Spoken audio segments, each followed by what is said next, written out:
अब हम बात करते हैं दोस्तों जो आपके सिलेबस में यूनिट 5 दी गई है यूके ट्रिपल एससी एग्जाम्स के उत्तराखंड का सांस्कृतिक पक्ष परंपरा रहन-सहन भाषा बोली लोकगीत लोक नृत्य लोक शिल्प लोक कला और लोक संगीत टॉपिक से जितने भी प्रश्न आज तक यूके ट्रिपल एससी और यूके पीएससी के द्वारा प्रीवियस एग्जाम्स में पूछे जा चुके हैं जनवरी 2025 तक उन सभी के बारे में हम बात करने वाले हैं। और ये जो क्वेश्चन है दोस्तों ये भी आपके लिए बहुत इंपॉर्टेंट है क्योंकि एग्जाम में आए हुए प्रश्न हैं और इन पीवाईक्यू से आपको पता भी चलेगा कि आपको कैसे तैयारी करनी चाहिए। और पीवाईक्यू से बहुत बार जो क्वेश्चन होते हैं वो बिल्कुल आपके रिपीटेड भी होते हैं, तो वहां पर भी आपको ये क्वेश्चन सॉल्व करने में हेल्प मिलेगी। तो आपको जो जो भी क्वेश्चन इसमें कराए जाएंगे ये आप यहाँ से कर लीजिएगा। बाकी इसके अलावा मैंने आपको जो मैराथन क्लासेस दी हुई है वहां से आप आर्ट एंड कल्चर का जो बचा हुआ सेक्शन है उसको करके चल सकते हैं। अभी दोस्तों प्रेजेंट में सबसे ज़्यादा जो क्वेश्चंस हैं वो आर्ट एंड कल्चर से ही यूके ट्रिपल एससी के द्वारा पूछे जा रहे हैं, इसलिए ये जो पीवाईक्यू है ये आप लोगों के लिए बहुत ज़्यादा महत्वपूर्ण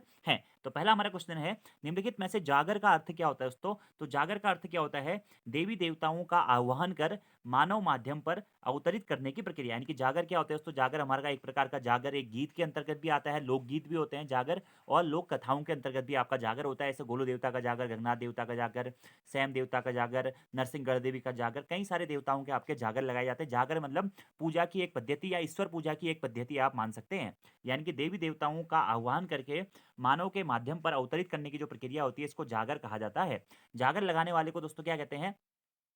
जो जागर आपका गाते हैं उन्हें दोस्तों क्या कहता है? जागर गायक कहा जाता है। इसके अलावा जिस पर दोस्तों देवता अवतरित होता है उसे क्या कहा जाता है? उसे पसवा कहा जाता है। क्या कहा जाता है? पसवा कहा जाता है या उसे डंगरी कहा जाता है। और जो उनके साथ में जागर लगाने वाले के साथ में जो भाग लगाने वाले होते हैं उन्हें भगरी कहा जाता है। जगरी मतलब जागर लगाने वाला, भगरी जो उसके साथ भाग लगाते हैं, और पसवा जिसके ऊपर देवता आते हैं उसे पसवा कहा जाता है, उसे डंगरी भी कहा जाता है। तो जागर का अर्थ है देवी देवताओं का आह्वान कर मानव माध्यम पर अवतरित करने की प्रक्रिया। यह उत्तराखंड की एक लोक संस्कृति है जिसमें ढोल नगाड़ों और गीतों के माध्यम से देवताओं को बुलाया जाता है। आप लोगों ने देखा होगा कई सारे जागर लगते हैं गाँव में। ठीक है, अगला हमारा क्वेश्चन है, देखिए निम्नलिखित कथनों को पढ़ें। पहला है दोस्तों क्या? भंकोरा जो वाद्य यंत्र है वह तांबे से बना होता है। इस वाद्य यंत्र का प्रयोग धार्मिक गढ़वाली लोक देवता के आह्वान में किया जाता है। दूसरा है भंगोरा को युद्ध के अवसर पर सूचना देने हेतु बजाया जाता है। जो दोस्तों भंगोरा होता है यह तांबे से बना होता है। भंगोरा क्या है? उत्तराखंड का एक राज्य वाद्य यंत्र नहीं है, उत्तराखंड का राज्य वाद्य यंत्र दोस्तों ढोल है, और ढोल को राज्य वाद्य यंत्र 2015 में घोषित किया गया था। भंगोरा भी क्या है? उत्तराखंड का एक लोक वाद्य यंत्र माना जाता है जो कि तांबे से बना हुआ रहता है। इस वाद्य यंत्र का प्रयोग क्या होता है? धार्मिक गढ़वाली होता है, ये तांबे से बना होता है, और इस वाद्य यंत्र का प्रयोग धार्मिक गढ़वाली लोक देवताओं के आह्वान में या कुमाऊनी लोक देवताओं के आह्वान में किया जाता है। पहला आपका बिल्कुल सही हो जाएगा। दूसरा दोस्तों भंकोरा को युद्ध के अवसर पर सूचना देने हेतु बजाया जाता है। दूसरा दोस्तों गलत हो जाएगा। भंकोरा नहीं दोस्तों, युद्ध के अवसर पर सूचना देने हेतु बजाया जाता है। किसको? रणसिंगा को। किसका? रणसिंगा को बजाया जाता था। रणसिंगा भी क्या है? उत्तराखंड का एक वाद्य यंत्र है। तो यहाँ पर क्या है? कथन एक सही है दोस्तों और कथन दूसरा आपका क्या हो जाएगा? गलत हो जाएगा। केवल एक दोस्तों इसका राइट आंसर है। तो भंकोरा वाद्य यंत्र क्या है? भारत का पारंपरिक पीतल तथा तांबे का बना हुआ वाद्य यंत्र है। यह एक घुमावदार तुरही की तरह होता है जिसका उपयोग लोक संगीत धार्मिक अनुष्ठानों और त्योहारों में किया जाता है। भंकोरा मधुर ध्वनि उत्पन्न करता है। भंकोरा वाद्य यंत्र के एक सिरे पर घंटी तथा दूसरे सिरे पर मुखपत्र होता है। यह एक लंबे मुड़े हुए सींग की तरह दिखाई देता है और इसका प्रयोग युद्ध के अवसर पर सूचना देने हेतु नहीं किया जाता है, जबकि युद्ध के अवसर पर सूचना देने हेतु दोस्तों क्या होता है? रणसिंघा वाद्य यंत्र का प्रयोग किया जाता है। किसका? रणसिम्हा का। अगला हमारा प्रश्न है निम्नलिखित में से किसने पुस्तक गढ़वाली छंदमाला की रचना करी है? तो गढ़वाली छंदमाला नामक जो पुस्तक है दोस्तों यह किसकी है? यह है लीलानंद कोटनाला की। तो लीलानंद कोटनाला एक भारतीय कवि और लेखक थे जिन्होंने भारतीय या गढ़वाली भाषाओं में कई किताबें लिखी हैं। इनकी प्रमुख कृतियां कौन सी दोस्तों? गढ़वाली व्याकरण हो गया, गढ़वाली लोक साहित्य हो गया और गढ़वाली छंदमाला हो गया। तो गढ़वाली व्याकरण पुस्तक के लेखक आपका लीलानंद कोटनाला जी, गढ़वाली लोक साहित्य पुस्तक के लेखक भी लीलानंद कोटनाला जी हैं, और गढ़वाली छंदमाला जो पुस्तक है इसके लेखक भी कौन है? लीलानंद कोटनाला जी हैं। और यह पुस्तक गढ़वाली भाषा और साहित्य के छात्रों के लिए काफी उपयोगी मानी जाती है। तो गढ़वाली छंदमाला नामक जो पुस्तक की रचनाकार कौन है? वो है लीलानंद कोटनाला जी।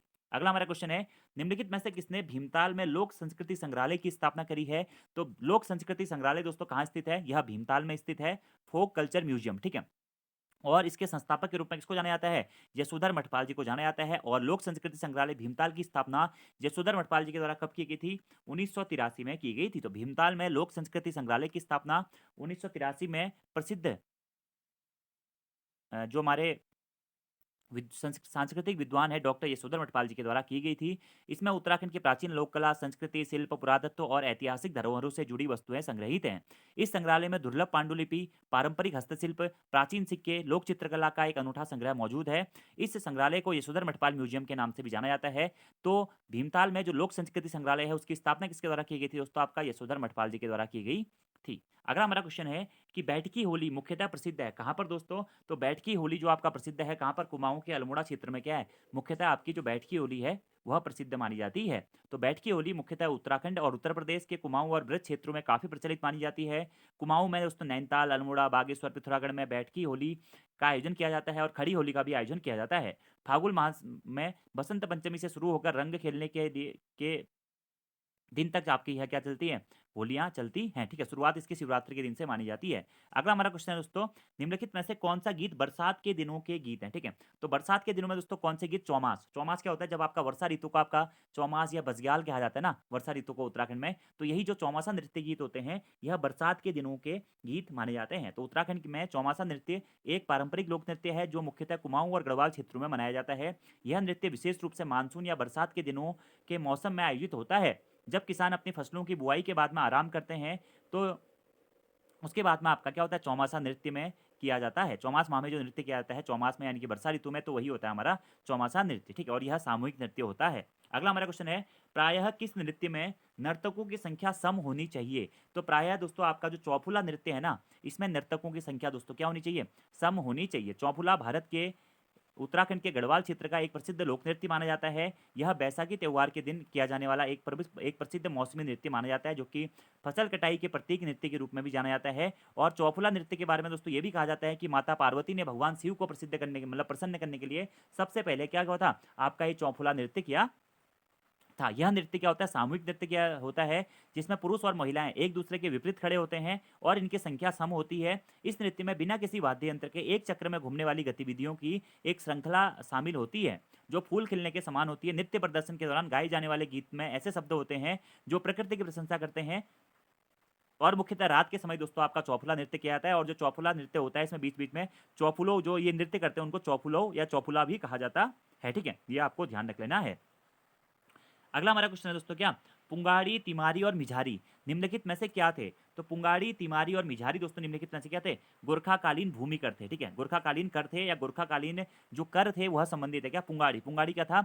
आपका भूमि पर लगने वाला जो कर था वह पुंगाड़ी कर था। ठीक है, पुंगाड़ी मतलब गाड़ी भूमि पर चलती है। ये क्या थी? आपके गोरखाकालीन कर हैं। हिस्ट्री वाली वीडियो में जो मैंने आपको पीवाईक्यू की करवा दी है, अगर तो वहां पर आपको ये मिल जाएगा। ठीक है, तो गोरखाकालीन जो कर व्यवस्था है वह है हमारा क्या? पुंगाड़ी, मिझारी और तिमारी। ठीक है, पुंगाड़ी क्या होता है? एक प्रकार का भूमि कर होता था। क्या? भूमि का कर होता था। मिझारी क्या होता था? मिझारी दोस्तों शिल्पकर्मियों और जागरिया ब्राह्मणों से लिया जाने वाला जो कर होता था उसे मिझारी कर कहते हैं। और तिमारी कर क्या होता था? तिमारी आपका फौजदार और सूबेदार जैसे अधिकारियों पर लगाए जाने वाला जो कर था उसे तिमारी कर कहा जाता है। तो पुंगाड़ी, तिमारी, मिझारी ये सब क्या है? गोरखाकालीन कर व्यवस्था है। अगला है, उजेली या अनेरी होली त्योहार किस जनजाति समुदाय से संबंधित था? तो उजेरी या अनेरी त्योहार दोस्तों ये आपका थारू जनजाति समुदाय से संबंधित माना जाता है। क्या? उजेरी या अनेरी होली का संबंध किस जनजाति से है? थारू जनजाति से है। उजेरी या अनेरी का अर्थ होता है क्या? असाधारण। थारू जनजाति से जुड़ी हुई ये है। ठीक है, इसे थारू जनजाति का होली त्यौहार भी कहा जाता है। थारू जनजाति उत्तराखंड उत्तर प्रदेश और बिहार में पाए जाते हैं। उत्तराखंड में सर्वाधिक जनसंख्या में कौन सी जनजाति पाई जाती है? थारू जनजाति पाई जाती है। और थारू जनजाति को जनजाति का दर्जा दोस्तों कब दिया गया था? 1967 में दिया गया था। थारू जनजाति में ऐसी मान्यता है कि जिन गांवों में आपदा या बीमारी से मौत हो जाती है उस गांव के लोग होली का त्यौहार होलिका दहन के बाद मनाते हैं। इसलिए उजेली होली और अंधेरी होली का संबंध किस जनजाति समुदाय से है? तो थारू से है। अगला है दोस्तों, निम्नलिखित में से कुमाऊं क्षेत्र से संबंधित नृत्य गीत कौन सा है? ठीक है, तो कुमाऊं क्षेत्र से संबंधित जो नृत्य गीत है वह है दोस्तों कौन सा? आपका छपेली गीत। ठीक है, तो छपेली क्या है? उत्तराखंड के कुमाऊं क्षेत्र का पारंपरिक नृत्य गीत है। इसे शादियों और बसंत ऋतु में किया जाता है। इसमें नृत्य करने वाले पुरुषों और महिलाओं को वास्तविक प्रेमी होना चाहिए जो अपने रिश्तों के बीच बंधन को बढ़ावा देना चाहते हैं। इस नृत्य में इस्तेमाल किए जाने वाले वाद्य यंत्र क्या है? हुड़का, मंजीरा और बांसुरी होते हैं। तो छपेली क्या होते हैं? तो छपेली एक प्रकार का गीत भी होता है और छपेली क्या होता है? नृत्य भी होता है। और मुख्यतः शादियों और बसंत ऋतु में दोस्तों यह किए जाते है। अगला हमारा क्वेश्चन है, सूची 1 तथा सूची 2 को सम्मिलित कीजिए और सही उत्तर का दोस्तों आपको क्या करना है, चयन करना है। पहला दोस्तों क्या, हुड़की बोल गीत। तो हुड़की बोल गीत क्या है, एक प्रकार का कृषि गीत है जिसमें क्या होता है, एक हुड़किया वादक हुड़की बजाते हुए क्या करता है, आपका झोड़े चांचरी गाता है। और जो लोग आपका कृषि मतलब मुख्यतः धान की रोपाई के समय पे, रोपाई जब आपकी होती है उस समय पे आपका यह हुड़की बोल गीत किया जाता है, या फसल कटाई के समय पे भी हुड़की बोल गीत किया जाते हैं, गाए जाते हैं। और मुख्यतः दोस्तों जो आपका पिथौरागढ़ वाला एरिया है वहां पर इस हुड़की बोल गीतों का आयोजन किया जाता है। नेक्स्ट दोस्तों क्या, आपका बिटमणी गीत। ठीक है, तो बिटमणी गीत क्या होता है, और अगला है न्योली और फिर आपका जोड़ा। ठीक है, तो बिटमणी गीत क्या होता है दोस्तों, ये आपका विवाह गीत होते हैं। क्या, बिटमणी गीत, विवाह गीत या मांगल गीत भी इनको कहा जाता है। न्योली क्या है दोस्तों, आपका न्योली एक प्रकार की चिड़िया भी होती है। अभी हाल ही में एक क्वेश्चन पूछा हुआ है पुलिस एग्जाम में कि न्योली क्या है। ठीक है, न्योली क्या होती है, एक प्रकार की चिड़िया भी दोस्तों। और न्योली एक प्रकार का क्या होता है आपका, आप ये कह सकते हैं कि विरह गीत भी होता है। ठीक है, न्योली क्या होते हैं, विरह गीत। कहते हैं ना, झोड़ा चांचे न्योली गाते थे जंगल में, मुख्यतः पहले न्योली गाई जाती थी जब मोबाइल फोन वगैरह नहीं। तो न्योली क्या है, आपका एक विरह गीत है। झोड़ा क्या है दोस्तों, झोड़ा चांचरी ये सब क्या नृत्य गीत आते हैं। तो आंसर हो जाएगा आपका ऑप्शन नंबर ए, क का 3 दोस्तों। हुड़की बोल क्या है, कृषि गीत है। बिटमणी गीत विवाह गीत है, बिटमणी गीत को मांगल गीत भी कहते हैं। न्योली दोस्तों विरह गीत है, न्योली एक चिड़िया भी है।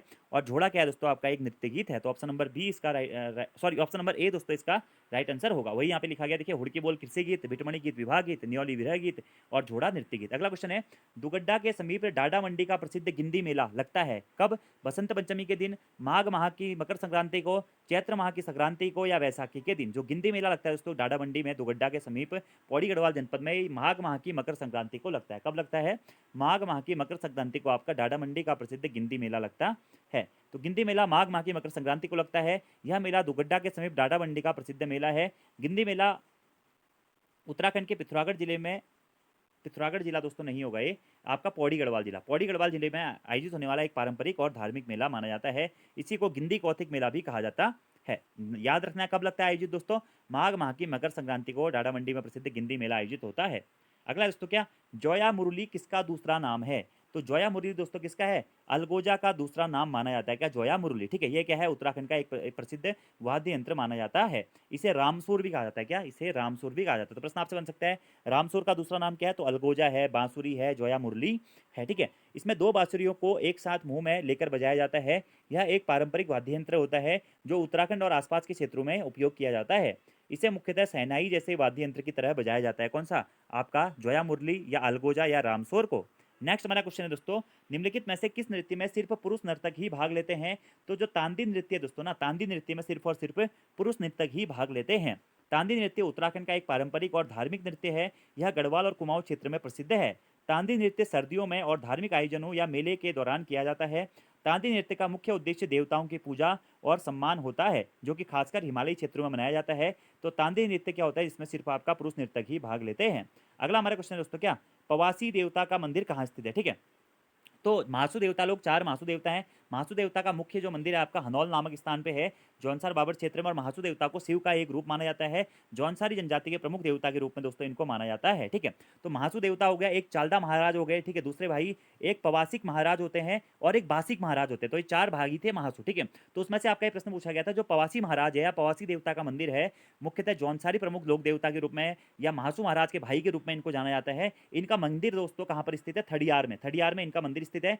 हनौल में दोस्तों किसका है, हनौल में आपका जो मुख्यतः महासु देवता मंदिर है वह आपका हनौल में स्थित है। ठीक है, ये आपको ध्यान रख लेना है। ठीक है, जबकि लाखा मंडल में तो राजकुमारी ईश्वरा का शिलालेख है, और लाखा मंडल में आपका क्या है, कालसी के पास में क्या होता है, अशोक का शिलालेख भी हमारा मिला हुआ है। तो पवासिक देवता का मंदिर कहाँ है दोस्तों, थडियार में है। ये आपको पॉइंट ध्यान रख लेना है। थडियार कहाँ पड़ता है दोस्तों, यह उत्तरकाशी और देहरादून जनपद की सीमा पर, वैसे मुख्यतः उत्तरकाशी जनपद के ठडियार गांव में क्या है, पवासिक देवता का मंदिर स्थित है। यह मंदिर टॉस नदी के पार एक पहाड़ी पर बना हुआ मंदिर माना जाता है। ठीक है, और महासु देवता से करीब 2 किलोमीटर की दूरी पर बना हुआ ये मंदिर है, और उत्तरकाशी या देहरादून की सीमा पर दोस्तों इसे स्थित मुख्यतः माना जाता है। बॉर्डर वाला एरिया है पूरा। ठीक है, और पवासिक देवता को न्याय के देवता और रक्षक देवता के रूप में जाना जाता है जौनसारी जनजाति में। अगला हमारा क्वेश्चन दोस्तों क्या, भिटौली प्रथा किससे संबंधित है। तो भिटौली प्रथा दोस्तों किससे संबंधित है, तो भिटौली प्रथा आप लोगों ने देखा होगा कुमाऊं में मुख्यतः चैत्र मास के दिन क्या होता है, जो कुमाऊं क्षेत्र में मुख्यतः भिटौली प्रथा काफी प्रसिद्ध मानी जाती है, जिसमें जो भी हमारी विवाहित लड़कियां होती हैं, जिनके विवाह हो जाते हैं, विवाहित स्त्रियां जो होती हैं, उनके मायके से क्या होता है, भिटौली भेजने की परंपरा है। पकवान बना के ले जाए जाते हैं,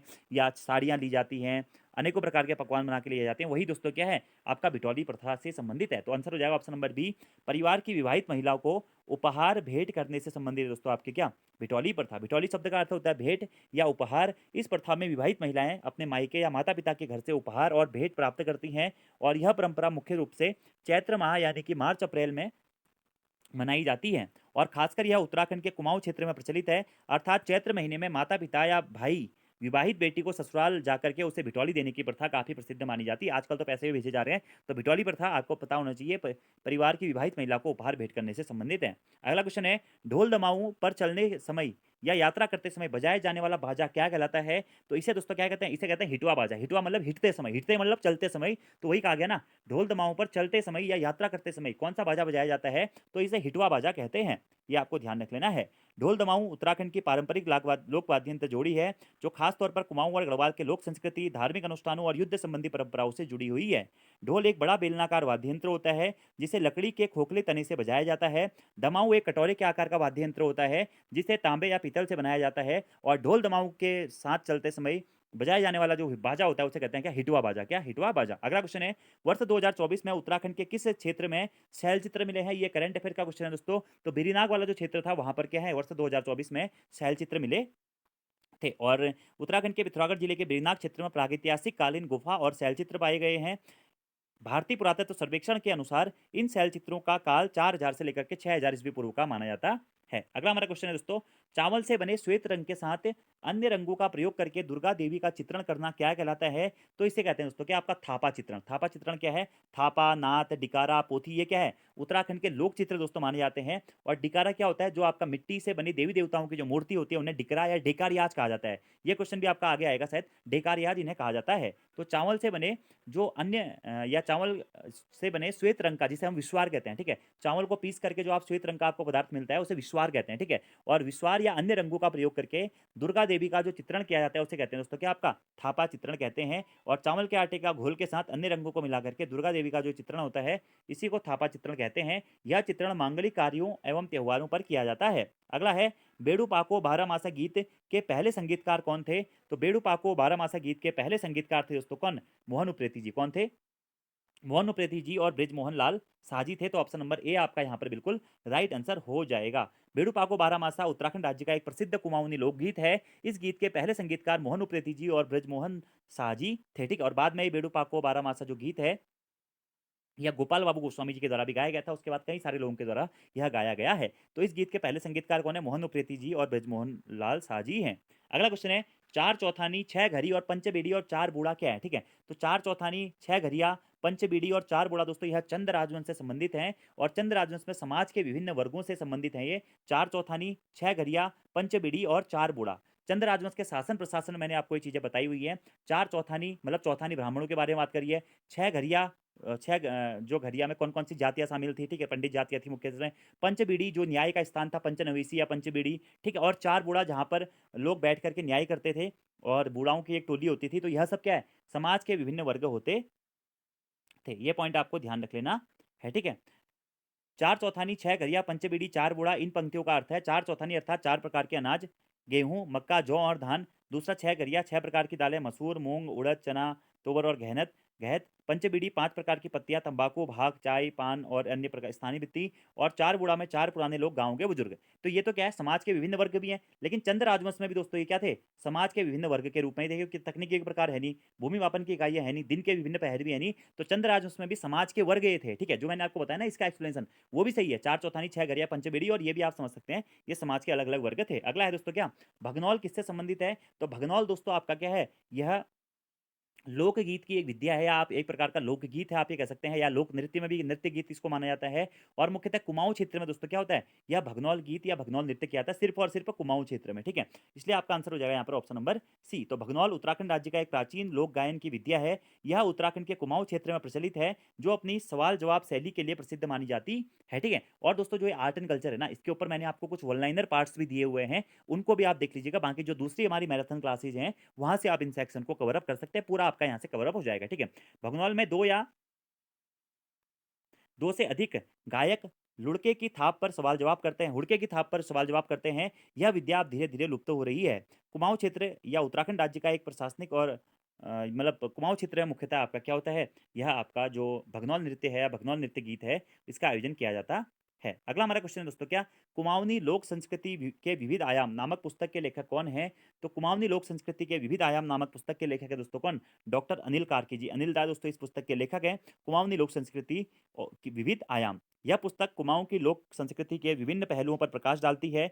इन्होंने अपनी शिक्षा कुमाऊं विश्वविद्यालय से पूरी करी है। डॉक्टर कार्की अपने लेखन और शोध के माध्यम से कुमाऊं की लोक संस्कृति को बढ़ावा देने में महत्वपूर्ण योगदान दे रहे हैं। तो कुमाऊनी लोक संस्कृति के विविध आयाम नामक पुस्तक के लेखक कौन है? ये हैं आपके अनिल कार्की जी। अगला क्वेश्चन है दोस्तों, क्या तुबेरा, बाजियो और तिमली उत्तराखंड में किस जनजाति के लोकगीत हैं? तो तुबेरा, बाजियो और तिमली दोस्तों यह उत्तराखंड में भोटिया जनजाति के लोकगीत माने जाते हैं। तुबेरा, बाजियो और तिमली। भोटिया एक तिब्बती मूल की जनजाति है दोस्तों, और 1967 में इसे जनजाति का दर्जा दिया गया था। उत्तराखंड की सबसे साक्षर या शिक्षित जनजाति के रूप में भोटिया जनजाति को माना जाता है, और महान हिमालय की सबसे प्राचीन जनजाति के रूप में भी भोटिया जनजाति को माना जाता है। ठीक है, जो मुख्यतः भारत और भूटान में, मुख्यतः उत्तराखंड वाले एरिया में यह पाई जाती है, सिक्किम में भी यह पाई जाती है, और उत्तराखंड में भी भोटियाओं के अनेकों प्रकार हैं, जैसे मारछा, तोलछा, जाड़, ये अनेकों प्रकार के भोटिया यहाँ पर हैं। ठीक है, अगला हमारा क्वेश्चन है कि वीर रस को निम्नलिखित में से कौन सा संगीतिक वाद्य उत्पन्न करता है? वीर रस को निम्नलिखित में से कौन सा संगीतिक वाद्य उत्पन्न करता है? अलगोजा, रणसिंगा, हारमोनियम या उपयुक्त में से कोई नहीं। तो रणसिंगा जो है दोस्तों, रणसिंगा बांजो, तिमुरी बाजी वाला आपने सुना होगा, लोक वाद्य यंत्र यंत्र है एक प्रकार का। अलगोजा तो क्या होता है, बांसुरी होता है। ठीक है, हारमोनियम तो हारमोनियम है, तो बांसुरी से वीर रस नहीं होता। वीर रस को उत्पन्न करने वाला जो आपका संगीतक के वीर वाद्य यंत्र होता है रणसिंगा। रणसिंगा पहले कब बजाया जाता था? युद्ध के समय पर भी रणसिंगा किससे शुरुआत की जाती थी। तो रणसिंगा क्या है, एक संगीतज्ञ वाद्य यंत्र है जो वीर रस की उत्पत्ति करता है। यह मुख्य रूप से तांबे या तांबे के मिश्र धातु से बनाया हुआ रहता है, जिसमें उत्साह की भावना होती है। इसमें लिखी रचनाओं में ओज गुण की प्रधानता पाई जाती है। अगला है, मौलाराम की चित्रकला प्रसिद्ध है किसलिए दोस्तों? गढ़वाल शैली के प्रसिद्ध चित्रकार के रूप में मौलाराम को जाना जाता है। तो गढ़वाली शैली के सबसे प्रसिद्ध चित्रकार कौन थे? मौलाराम थे। इनके पिताजी का नाम था मंगत राम। ठीक है, ये आपको ध्यान रख लेना है। इन्होंने कई प्रकार के चित्र बनाए थे, कई प्रकार के पुस्तकों की रचनाएं भी इनके द्वारा की गई थी। तो गढ़वाली शैली के प्रसिद्ध चित्रकार के रूप में मौलाराम को जाना जाता है। इन्हें गढ़वाली चित्रकला शैली का सबसे प्रसिद्ध चित्रकार माना जाता है। इनके चित्रों में श्री कृष्ण को व्यापक रूप से चित्रित किया गया है, और मुगल राजकुमार जो सुलेमान सिको था, पृथ्वीपति शाह के दरबार में आया था, और वहां से आपका गढ़वाल में लोक चित्रकला की शुरुआत होती है। इसके साथ में आए थे क्या, आपका श्यामदास और हरदास उनके साथ में आए थे। ठीक है, ये आपको ध्यान रख लेना है, तुअर श्यामदास और हरदास। फिर हरदास का पुत्र होता है दोस्तों कौन? हीरालाल। हीरालाल का पुत्र होता है मंगत राम। मंगत राम का पुत्र होता है आपका मौलाराम, और मौलाराम के शिष्य होते हैं चैतू और माणको। अगला क्वेश्चन है, हिंदी के किस महीने में फुलदेई त्यौहार मनाया जाता है? तो फुलदेई, छम्मा देई, भर बकार, ले बकार, इस टाइप से आपका फुलदेई जो त्यौहार है दोस्तों, यह चैत्र माह में मनाया जाता है। ठीक है, तो चैत्र महीने में फुलदेई त्यौहार मनाया जाता है। सामान्यतः यह त्यौहार मार्च माह के 14 या 15 तारीख को मनाया जाने वाला त्यौहार है, और उत्तराखंड में जो बसंत पंचमी के त्यौहार के रूप में भी इस फुलदेई त्यौहार को जाना जाता है। बसंत ऋतु के आगमन का त्यौहार इसे कहा जाता है। इस दिन दोस्तों एक खास व्यंजन बनाया जाता है, इसे सवैया कहा जाता है या शेई कहा जाता है। ठीक है, तो फुलदेई त्यौहार मनाया जाता है कब? चैत्र मास में। ठीक है, जब आपका बसंत पंचमी की शुरुआत होती है। फुलदेई, छम्मा देई मतलब दरवाजों पे फूल फेंके जाते हैं, आटा मतलब, और चावल लेके देवियों की पूजा की जाती है। प्रत्येक घर में बच्चे घूमते हैं। ठीक है, और गाना भी सुना होगा आपने, आप एक प्रसिद्ध गाना आजकल चलता है, छैला फुलहारी फूलों की, इस टाइप से। ठीक है, अगला क्वेश्चन है, गढ़वाल का प्रथम नृजाति समूह किसे माना जाता है? तो गढ़वाल का प्रथम नृजाति समूह दोस्तों किसको माना जाता है? कोल को माना जाता है। और डॉक्टर शिव प्रसाद डबराल जी के अनुसार गढ़वाल का प्रथम नृजाति समूह या उत्तराखंड का सबसे पहला, जो आपका उत्तराखंड में सबसे पहले कौन से लोग आए थे, तो कोल को उत्तराखंड की सबसे प्राचीन जाति भी माना जाता है। लेकिन अधिकांशतः इतिहासकारों ने दोस्तों उत्तराखंड की सबसे प्राचीन जाति के रूप में किरातों को माना है। ठीक है, तो गढ़वाल राज्य की स्थापना 823 ईस्वी में हुई थी। ये तो आपको अलग फैक्ट हो गया। चंद्र राजवंश, कत्यूर राजवंश, शाह राजवंश, इनके बारे में हमने पढ़ लिया है। तो गढ़वाल का पहला नृजाति समूह दोस्तों कौन सा है? कोल है। शिव प्रसाद डबराल के अनुसार कोल के बाद में कौन है? आपके किरात आई थे। ठीक है, ये आपको ध्यान रखना है। कुड़िंद क्या थी? उत्तराखंड में शासन करने वाली प्रथम जो आपका राजनीतिक शक्ति थी वह थी कुड़िंद। कुड़िंद राजवंश का संस्थापक सुबाहु था। प्रसिद्ध शासक या सबसे शक्तिशाली शासक अमोद्यभूति था। बंदराजी कौन है? वनराजी किसको आता है? जो राजी जनजाति है उसको दोस्तों बंदराजी भी कहा जाता है, या बंदरौत भी उनको कहा जाता है। अगला क्वेश्चन है, निम्नलिखित में से एक समूह नृत्य कौन सा है? झोड़ा, चांचरी, छपेली या उपयुक्त में से कोई नहीं। तो झोड़ा दोस्तों क्या है? आपका एक समूह नृत्य होता है, सामूहिक नृत्य झोड़ा में किया जाता है। ठीक है, यह उत्तराखंड का एक प्रसिद्ध लोक नृत्य है। यह आपको ध्यान रख लेना है। जबकि लंगवीर नृत्य, छोलिया नृत्य, सांपू नृत्य, चांचरी और झुमेलो, ये भी उत्तराखंड के कुछ अन्य लोक नृत्य हैं। इनके बारे में दोस्तों आप जो मैराथन क्लास है उसमें देख लीजिएगा, सारी चीज़ें बहुत ही अच्छी तरीके से मैंने आपको करवाई हुई हैं। जोड़ा नृत्य में महिलाएं और पुरुष समूह में हाथ डालकर गोल घेरे में गाते और नृत्य करते हैं। नेक्स्ट क्वेश्चन है, स्कॉटलैंड का कौन सा संगीत वाद्य यंत्र उत्तराखंड की संस्कृति में समाहित है? तो मसकबीन। मसकबीन दोस्तों जो आपका वाद्य यंत्र है, यह मुख्यतः किस देश की देन माना जाता है? यह स्कॉटलैंड की देन माना जाता है और मुख्यतः स्कॉटलैंड का यह जो वाद्य यंत्र है, यह उत्तराखंड की संस्कृति में समाहित हो गया है। यह आपको ध्यान रख लेना है। इसे स्थानीय भाषा में मसकबीन या मसक बाजा कहते हैं। ब्रिटिश काल के दौरान बैक पाइपर भी इसको कहा जाता था, ठीक है। और मुख्यतः इसे पहले सेना में बजाया जाता था, लेकिन आजकल दोस्तों शादी विवाह के अवसर पर भी मसकबीन बजाया जाता है। ऐसे ही उत्तराखंड के कुछ अन्य वाद्य यंत्र क्या हैं? ढोल, दमामा, हुड़का, तुरही, बिनाई, बांसुरी आदि हैं। अगला दोस्तों क्या, which among of the following schedule tribe Uttarakhand है हाइस्ट पॉपुलेशन, मतलब उत्तराखंड में सबसे ज़्यादा अनुसूचित जनजाति वाली जनसंख्या कौन सी है दोस्तों? वो हो जाएगी आपका थारू। थारू क्या है? सर्वाधिक जनसंख्या वाली जनजाति है। थारू के बाद में दोस्तों कौन आते हैं? आपके जौनसारी आते हैं। जौनसारी के बाद में दोस्तों कौन आते हैं? बोक्सा आते हैं। बोक्सा के बाद में आते हैं भोटिया, और फिर आते हैं राजी दोस्तों, जिसे बंद्रावत भी कहा जाता है। और उत्तराखंड में सबसे कम जनसंख्या वाली जनजाति दोस्तों कौन सी है? वो है राजी जनजाति। ये पॉइंट आपको ध्यान रख लेना है। और उत्तराखंड की कुल जनसंख्या में दोस्तों जो अनुसूचित जाति है SC है 17.50%, SC हैं, ST हैं 3%, ठीक है। और उत्तराखंड में 70 विधानसभा की सीटें हैं, उसमें से अनुसूचित जनजाति हेतु आरक्षित सीटें 2 हैं दोस्तों, और जाति हेतु आरक्षित सीटें 13 हैं, ठीक है। तो जनजाति हेतु कौन कौन सी हैं? नानकमत्ता की और चक्राता की सीटें क्या है? आरक्षित हैं। ये आपको पॉइंट ध्यान रख लेना है। अगला क्वेश्चन है, निम्नलिखित में से कौन एक उत्तराखंड की जनजाति नहीं है? ठीक है, तो बोक्सा भी है, राजी भी है, भोटिया भी है, गोंड दोस्तों क्या है? उत्तराखंड की एक जनजाति नहीं है। ये आपको ध्यान रख लेना है। उत्तराखंड में मुख्यतः 5 जनजातियां मानी जाती हैं: थारू, जौत्सारी, भोटिया, बुक्सा और राजी, ठीक है। ये आपको ध्यान रखना है। राजी को ही बंदरौत भी कहते हैं। जाड़ जो आपके हैं ये भोटिया का ही एक प्रकार माना जाता है। और जबकि गौंड क्या है? भारत की सबसे प्राचीन जनजाति जो है गौंड जनजाति मानी जाती है, जो मुख्यतः आंध्र प्रदेश, तेलंगाना, महाराष्ट्र, मध्य प्रदेश, बिहार, उड़ीसा, छत्तीसगढ़, झारखंड और पश्चिम बंगाल में पाई जाती है। अगला है दोस्तों हमारा, खड़ दीपक पूजा के लिए प्रसिद्ध कमलेश्वर मंदिर कहाँ स्थित है? तो कमलेश्वर मंदिर दोस्तों आपका क्या है? श्रीनगर पौड़ी गढ़वाल जनपद में स्थित है। और यहाँ पे क्या होती है? खड़ दीपक पूजा होती है, यानी कि खड़ दीपक पूजा मतलब जो स्त्रियां होती हैं पुत्र प्राप्ति हेतु या संतान प्राप्ति हेतु रात भर अपने हाथ में दीपक जलाए खड़े रहती हैं। तो कमलेश्वर मंदिर कहाँ है? आपका श्रीनगर पौड़ी गढ़वाल जनपद में स्थित है, और अलकनंदा नदी के किनारे यह आपका कमलेश्वर मंदिर स्थित है। ये आपको पॉइंट ध्यान रखना है। अगला है दोस्तों, उत्तराखंड का लोक नृत्य कौन सा है? झोड़ा, झुमेलो, लामड़िया, उपयुक्त सभी। तो ये सभी दोस्तों क्या है? उत्तराखंड के लोक नृत्य माने जाते हैं। कौन सा? झोड़ा हो गया, झुमेलो हो गया, लामड़ हो गया, चांचरी हो गया, रणभूत हो गया, ठीक है। तो वही लिखा है यहाँ पे, उत्तराखंड का लोक नृत्य रामन रम्माण हो गया, ठीक है। रम्माण तो वैसे आपका एक उत्सव हो गया, ठीक है। मुख्यतः सलोन डोगरा गांव में रम्माण उत्सव का आयोजन किया जाता है। यूनेस्को के द्वारा विश्व धरोहर सूची में भी इसको शामिल किया गया 2 अक्टूबर 2009 को, ठीक है। तो रम्माण यहाँ पे मुखौटा नृत्य किया जाता है, ये आपको ध्यान रख लेना है, ठीक है। रम्माण उत्सव कहाँ पे? चमोली में। कहाँ पे? चमोली के सेम डुगरा गाँव में रम्माण उत्सव का आयोजन किया जाता है। रम्माण क्या है? एक प्रकार का प्रसिद्ध लोक उत्सव है, इसमें मुखौटा नृत्य किया जाता है, ठीक है। इसी प्रकार से झोड़ा हो गया, चांचरी हो गया, रणभूत हो गया, लंगवीर हो गया, छोलिया हो गया, ये सब क्या है? उत्तराखंड के प्रसिद्ध लोक नृत्य माने जाते हैं। रम्माण नृत्य को वर्ष 2009 में यूनेस्को की विश्व धरोहर सूची में शामिल किया गया था, ये मैंने आपको बता ही दिया है, ठीक है, 2 अक्टूबर 2009 को। कुमाऊं तथा गढ़वाल में झुमेलो तथा झोड़ा नृत्य किया जाता है। झोड़ा नृत्य में महिलाएं और पुरुष बहुत बड़े समूह में गोल घेरे में हाथ पकड़ करके नृत्य करते हैं, इसीलिए ये सब आपके क्या हो जाएंगे? लोक नृत्य हो जाएंगे। अगला हमारा क्वेश्चन है, हिल जात्रा नामक स्थानीय उत्सव कहाँ मनाया जाता है दोस्तों? तो हिल जात्रा नामक जो स्थानीय उत्सव है, ये पिथौरागढ़ जनपद में मनाई जाने वाला एक उत्सव है। इस हिल यात्रा उत्सव में दोस्तों क्या किया जाता है? स्वांग नृत्य किया जाता है और मुखौटा नृत्य भी किया जाता है। और पिथौरागढ़ में दोस्तों प्रत्येक वर्ष क्या होता है? ये हिल यात्रा उत्सव का आयोजन किया जाता है, और यह मुख्यतः चारावाहों और कृषकों का त्यौहार के रूप में इस हिल यात्रा उत्सव को मनाया जाता है, जो बरसात के मौसम में मुख्यतः चौमास में मनाया जाता है। अगला क्वेश्चन है, उत्तराखंड राज्य में चैतू और माणकू कौन थे दोस्तों? तो चैतू और माणकू मौलाराम के 2 शिष्य थे, और इन्हें चित्रकार के रूप में जाना जाता है। इनको संरक्षण किसने दिया था चैतू और माणकू को? तो इन्हें दोस्तों आपका सुदर्शन शाह के द्वारा संरक्षण प्रदान किया गया था। तो उत्तराखंड राज्य में चैतू और माणकू गढ़वाली शैली के प्रसिद्ध चित्रकार थे।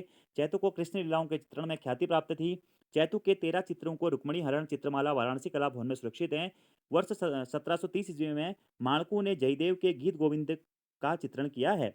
आंख मिचौली भी माणकू की एक प्रसिद्ध रंगीन चित्रकला है। अगला हमारा क्वेश्चन है, जौनसार क्षेत्र में महासू मंदिर में मनाया जाने वाला त्यौहार कौन सा है? तो जौनसार क्षेत्र में दोस्तों महासू मंदिर में मनाए जाने वाला जो त्यौहार है वो है कौन सा? जागड़ा मेला। तो जागड़ा मेले का आयोजन कहाँ किया जाता है? जौनसार क्षेत्र में महासू देवता के मंदिर में किया जाता है। जबकि सोमनाथ मेला दोस्तों आपका अल्मोड़ा में लगता है, रानीखेत के पास में। उत्तराखंड में पशुओं का सबसे बड़ा मेला जो है सोमनाथ मेला है। गौचर मेला आपका चमोली में है।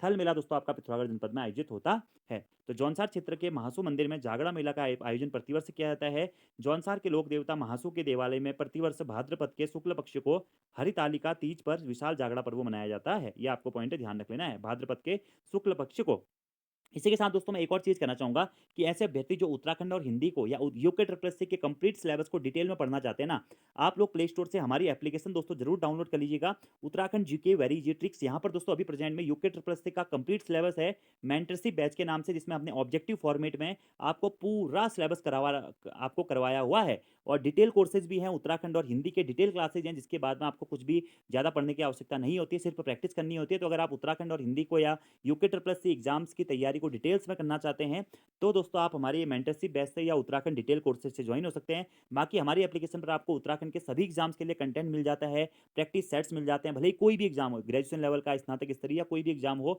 बहुत सारे आपको डेमो प्रैक्टिस सेट्स भी वहाँ पे मिल जाएंगे। तो अगर आप प्रैक्टिस सेट्स भी अटेम्प्ट करना चाहते हैं तो वहाँ से कर लीजिएगा, बहुत सारे फ्री टेस्ट आपको वहाँ पर मिल जाएंगे। और डिटेल में जो ये क्लासेज हम क्वेश्चन आंसर करा रहे हैं दोस्तों, ये सारे क्वेश्चन आंसर आपका मैं आपको मेंटरशिप बैच में ऑलरेडी करा चुका हूं और बहुत ही अच्छी तरीके से डिटेल में एक्सप्लेन करते हुए। अगला हमारा क्वेश्चन है, उत्तराखंड में मुदेड़ या मुनार नामक आभूषण धारण किया जाता है कहाँ पे दोस्तों? मुदेड़ या मुनार कहाँ पहने जाते हैं? कान में पहना जाता है। तो मुदेड़, मुंदला, मूर्खनी, ये सब क्या होते हैं? कान में पहने जाने वाले आभूषण है, ये आपको ध्यान रख लेना है। ऐसे ही दोस्तों उत्तराखंड में कान में पहने वाले कुछ अन्य आभूषण भी कौन से हैं? बुजनी हो गए, कुंडल हो गए, कर्णफूल हो गए, कनफूल हो गए, मुनार हो गया, मुंद्रा हो गया, मूर्खनी हो गया, ये सब क्या है? कान में पहने जाने वाले आभूषण है। अगला हमारा क्वेश्चन दोस्तों क्या है, उत्तराखंड में ध्यानती और रेयांती का संबंध किससे है?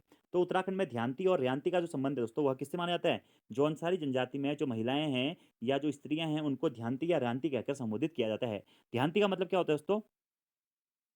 ध्यानती का मतलब होती है अविवाहित महिलाएं और रेयांती मतलब हो जाती है विवाहित महिलाएं। ठीक है, तो जौनसारी जनजाति से संबंधित ये हैं। यह जनजाति उत्तराखंड के पहाड़ी इलाकों जौनसर बाबर क्षेत्र देहरादून के आसपास क्षेत्र में निवास करती हैं। इनके इष्ट देवता के रूप में महासु देवता को माना जाता है, जिन्हें शिव का रूप माना गया है। अगला क्वेश्चन है, उत्तराखंड राज्य में नृत्य की किस कला शैली में तलवार का उपयोग किया जाता है? तो नृत्य की दोस्तों जो आपका छोलिया नृत्य शैली है, उसमें क्या होता है? तलवार ढाल का प्रयोग किया जाता है। एक बार ये क्वेश्चन ऐसे ही पूछा गया है कि उत्तराखंड में कौन सा जो नृत्य है वो तलवार ढाल की तर्ज पर किया जाता है? तो जो छोलिया नृत्य है दोस्तों, इस नृत्य की जो कला शैली है उसमें तलवार और ढाल का प्रयोग किया जाता है। और आजकल शादी बारातों में दोस्तों आप छोलियाओं को बहुत ज्यादा देख रहे होंगे। ठीक है, तो उत्तराखंड राज्य की छोलिया नृत्य शैली में तलवार का उपयोग किया जाता है। नृत्य की इस विधा में छोलिया नर्तक टोली बनाकर नृत्य करते हैं।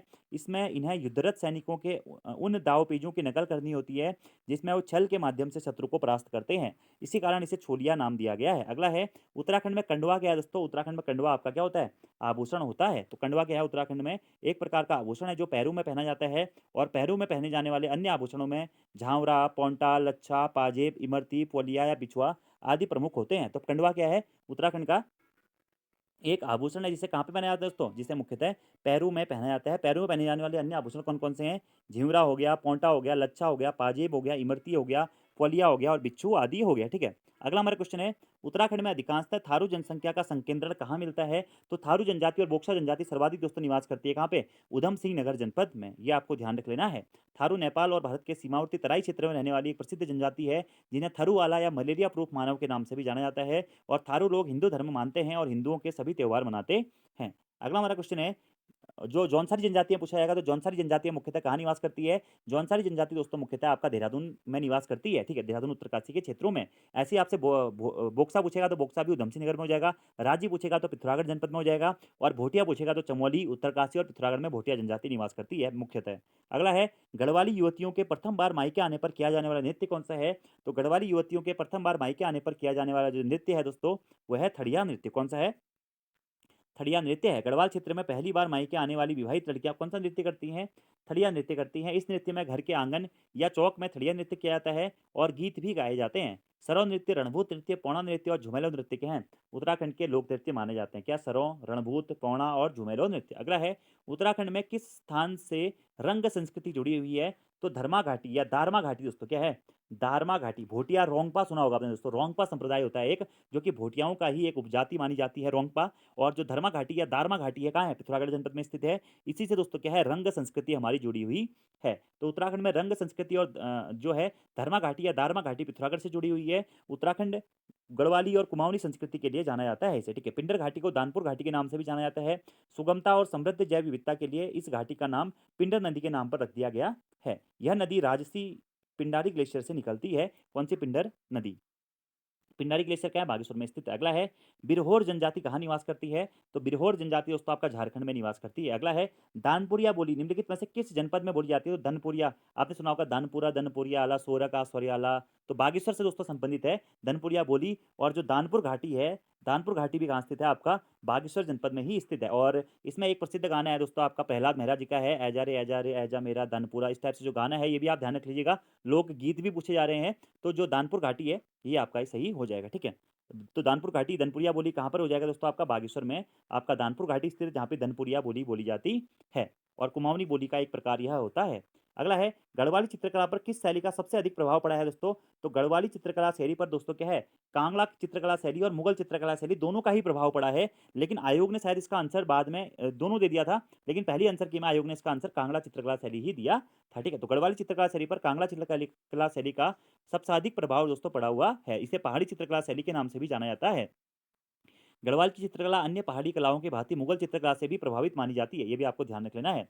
गढ़वाल चित्रकला के आधार स्तंभ मुगल दरबार के दो चित्रकार श्यामदास और हरदास थे। शहजादे सुलेमान सिकों के साथ में वह कहाँ आए थे? श्रीनगर गढ़वाल आए थे। श्यामदास और उसका पुत्र हरदास, हरदास का पुत्र हीरालाल, हीरालाल का पुत्र मंगतराम, मंगतराम का पुत्र अपना मौलाराम, ये आपको ध्यान रखना है। अगला है, निम्नलिखित में से कौन एक वाद्य यंत्र नहीं है? दमामा, रणसिंगा, नागफिणी या तुग्यल? तो इसमें से दोस्तों तुग्यल क्या है? यह आपका एक वाद्य यंत्र नहीं है। तुग्यल क्या होता है? एक आभूषण होता है, और महिलाओं के द्वारा कान में पहने जाने वाला जो आभूषण होता है वो होता है तुग्यल आभूषण। इसके अलावा दोस्तों महिलाओं के द्वारा कान में मुरखली, बाली, कर्णफूल, कुंडल, बुजनी, बजनी आदि आभूषण क्या होते हैं? कान में पहने जाते हैं। ढोल दमामा उत्तराखंड का एक वाद्य यंत्र है। रणसिंगा बाजो, तिरोही और तिमुरी बाजी, ठीक है, या तुरही बाजी। तो तुरही और रणसिंगा दोनों लोक वाद्य यंत्र हैं। अगला क्या है? नागफड़ी या नागफिणी, ये भी क्या होता है? आपका वाद्य यंत्र है, ये आपको ध्यान रखना है। इसके अलावा ढोल हो गया, हुड़का हो गया, बिनाई हो गया, रणसिंगा हो गया, नागफड़ी हो गया, दौड़ थाली हो गया, ये सब क्या है? उत्तराखंड के वाद्य यंत्र है। उत्तराखंड का लोक वाद्य यंत्र कौन सा है? राज्य वाद्य यंत्र कौन सा है दोस्तों?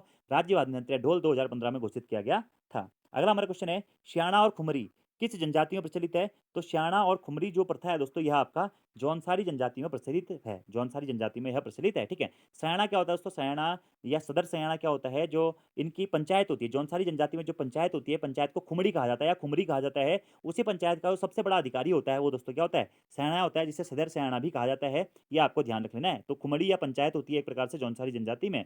तो सयाणा और खुमड़ी व्यवस्था जौनसारी जनजाति में प्रचलित है। जौनसारी जनजाति में छोटे क्षेत्रों को मुखियाओं को सयाणा कहा जाता है, और सयाणा के समूह को खुमड़ी कहा जाता है, जो कि एक प्रकार की पंचायत होती है। जौनसारी लोग मुख्यतः देहरादून के पास भावर क्षेत्र में निवास करते हैं। जौनसारी जनजाति गढ़वाल की प्रमुख जनजातियों में से एक मानी जाती है। इसका मुख्य व्यवसाय दोस्तों क्या है? कृषि माना जाता है। नेक्स्ट हमारा क्वेश्चन है, उत्तराखंड का लोकगीत कौन सा है दोस्तों? न्यौली, छपेली, चैती या उपयुक्त सभी? तो न्यौली हो गया, छपेली हो गया, चैती हो गया, सब क्या है? ये सभी दोस्तों उत्तराखंड के लोकगीत माने जाते हैं। उत्तराखंड के लोकगीत न्यौली हो गया, छपेली हो गया, चैती हो गया, ठीक है। और बेड़ू पाको बारहमासा क्या है? यह गीत उत्तराखंड का सांस्कृतिक गीत है। और उत्तराखंड का राज्य गीत दोस्तों कौन सा है? उत्तराखंड का राज्य गीत है उत्तराखंड देवभूमि मातृभूमि सत सत वंदन अभिनंदन, जो कि अनुराधा निराला और नरेंद्र सिंह नेगी जी के द्वारा गाया गया था, ठीक है। ये आपको ध्यान रखना है। और जो बेड़ू पाको बारहमासा है, यह दोस्तों क्या है? कुमाऊं रेजिमेंट का आधिकारिक गीत भी है। अगला है, देवी धुरा का मेला किस महीने में आयोजित होता है? तो देवी धुरा का मेला, बग्वाल मेला, पाषाण युद्ध मेला या आषाढ़ी कौतिक मेला आदि नामों से इसको जाना जाता है, जो कि उत्तराखंड के चंपावत जनपद के लोहाघाट के पास में स्थित जो देवीधुरा नामक स्थान है चंपावत जनपद में, वहां पर इस देवीधुरा मेले का आयोजन किया जाता है, जो कि श्रावण मास के दिन इस मेले का आयोजन किया जाता है। कब? श्रावण महीने में, जब रक्षाबंधन के दिन मुख्यतः इस मेले की शुरुआत मानी जाती है, सावन के महीने में, श्रावण मास में। और श्रावण मास शुक्ल एकादशी से कृष्ण जन्माष्टमी तक यह चलता है। इस मेले का मुख्य आकर्षण दोस्तों क्या होता है? बग्वाल होता है। और श्रावणी पूर्णिमा को खेला जाता है, इसलिए इसे बग्वाल मेला भी कहते हैं, देवी धुरा का मेला भी कहते हैं, आषाढ़ी कौतिक मेला भी कहते हैं। चार खाम के लोग दोस्तों इसमें क्या होते हैं? शामिल होते हैं। और पाषाण युद्ध मेले के नाम से भी इसको जाना जाता है। नेक्स्ट वाला क्वेश्चन है, उत्तराखंड का संस्कृति पोर्टल किस भाषा के संरक्षण हेतु विकसित किया गया है? तो उत्तराखंड का जो संस्कृति पोर्टल है दोस्तों, इसे आपका संस्कृत भाषा के विकास हेतु या संरक्षण हेतु विकसित किया गया है। कौन सा पोर्टल है? वह आपका है संस्कृति पोर्टल। संस्कृत भाषा के संरक्षण हेतु इसे विकसित किया गया है। भारत सरकार के द्वारा लुप्तप्राय भाषाओं की सुरक्षा और संरक्षण के लिए यह पोर्टल शुरू किया गया था। अगला हमारा क्वेश्चन है, निम्नलिखित में से किस गीत में किसी भी प्रकार का कोई गीत नहीं होता है? तो इसमें दोस्तों जो आपका छोलिया नृत्य हो गया, चांचरी नृत्य हो गया, लास्य नृत्य हो गया, पांडव नृत्य हो गया। तो जो छोलिया नृत्य होता है ना, इसमें किसी भी प्रकार का कोई गीत नहीं होता है, ये आपको ध्यान रखना है। आपकी चांचरी, लास्य और पांडव में नृत्य होता है। वैसे दोस्तों अगर छोलिया भी कहे ना, तो छोलिया में भी आपका गीत तो गाते हैं, जैसे घोड़ा चांचरी तो गाते हैं। छोलिया में आपने देखा होगा कि पार भिड़ाए की बसंती छोड़ी छुमा छुमा, इस टाइप से पहले वो गाते हैं। एक जो गायक होता है वो गाता है, जोड़ लगाता है, फिर वहाँ से ढोल दमुआ बजते हैं और फिर छोलिया नाच करते हैं, टूणू सारे मतलब वाद्य यंत्र से बजते हैं। तो ये क्या हो जाएगा?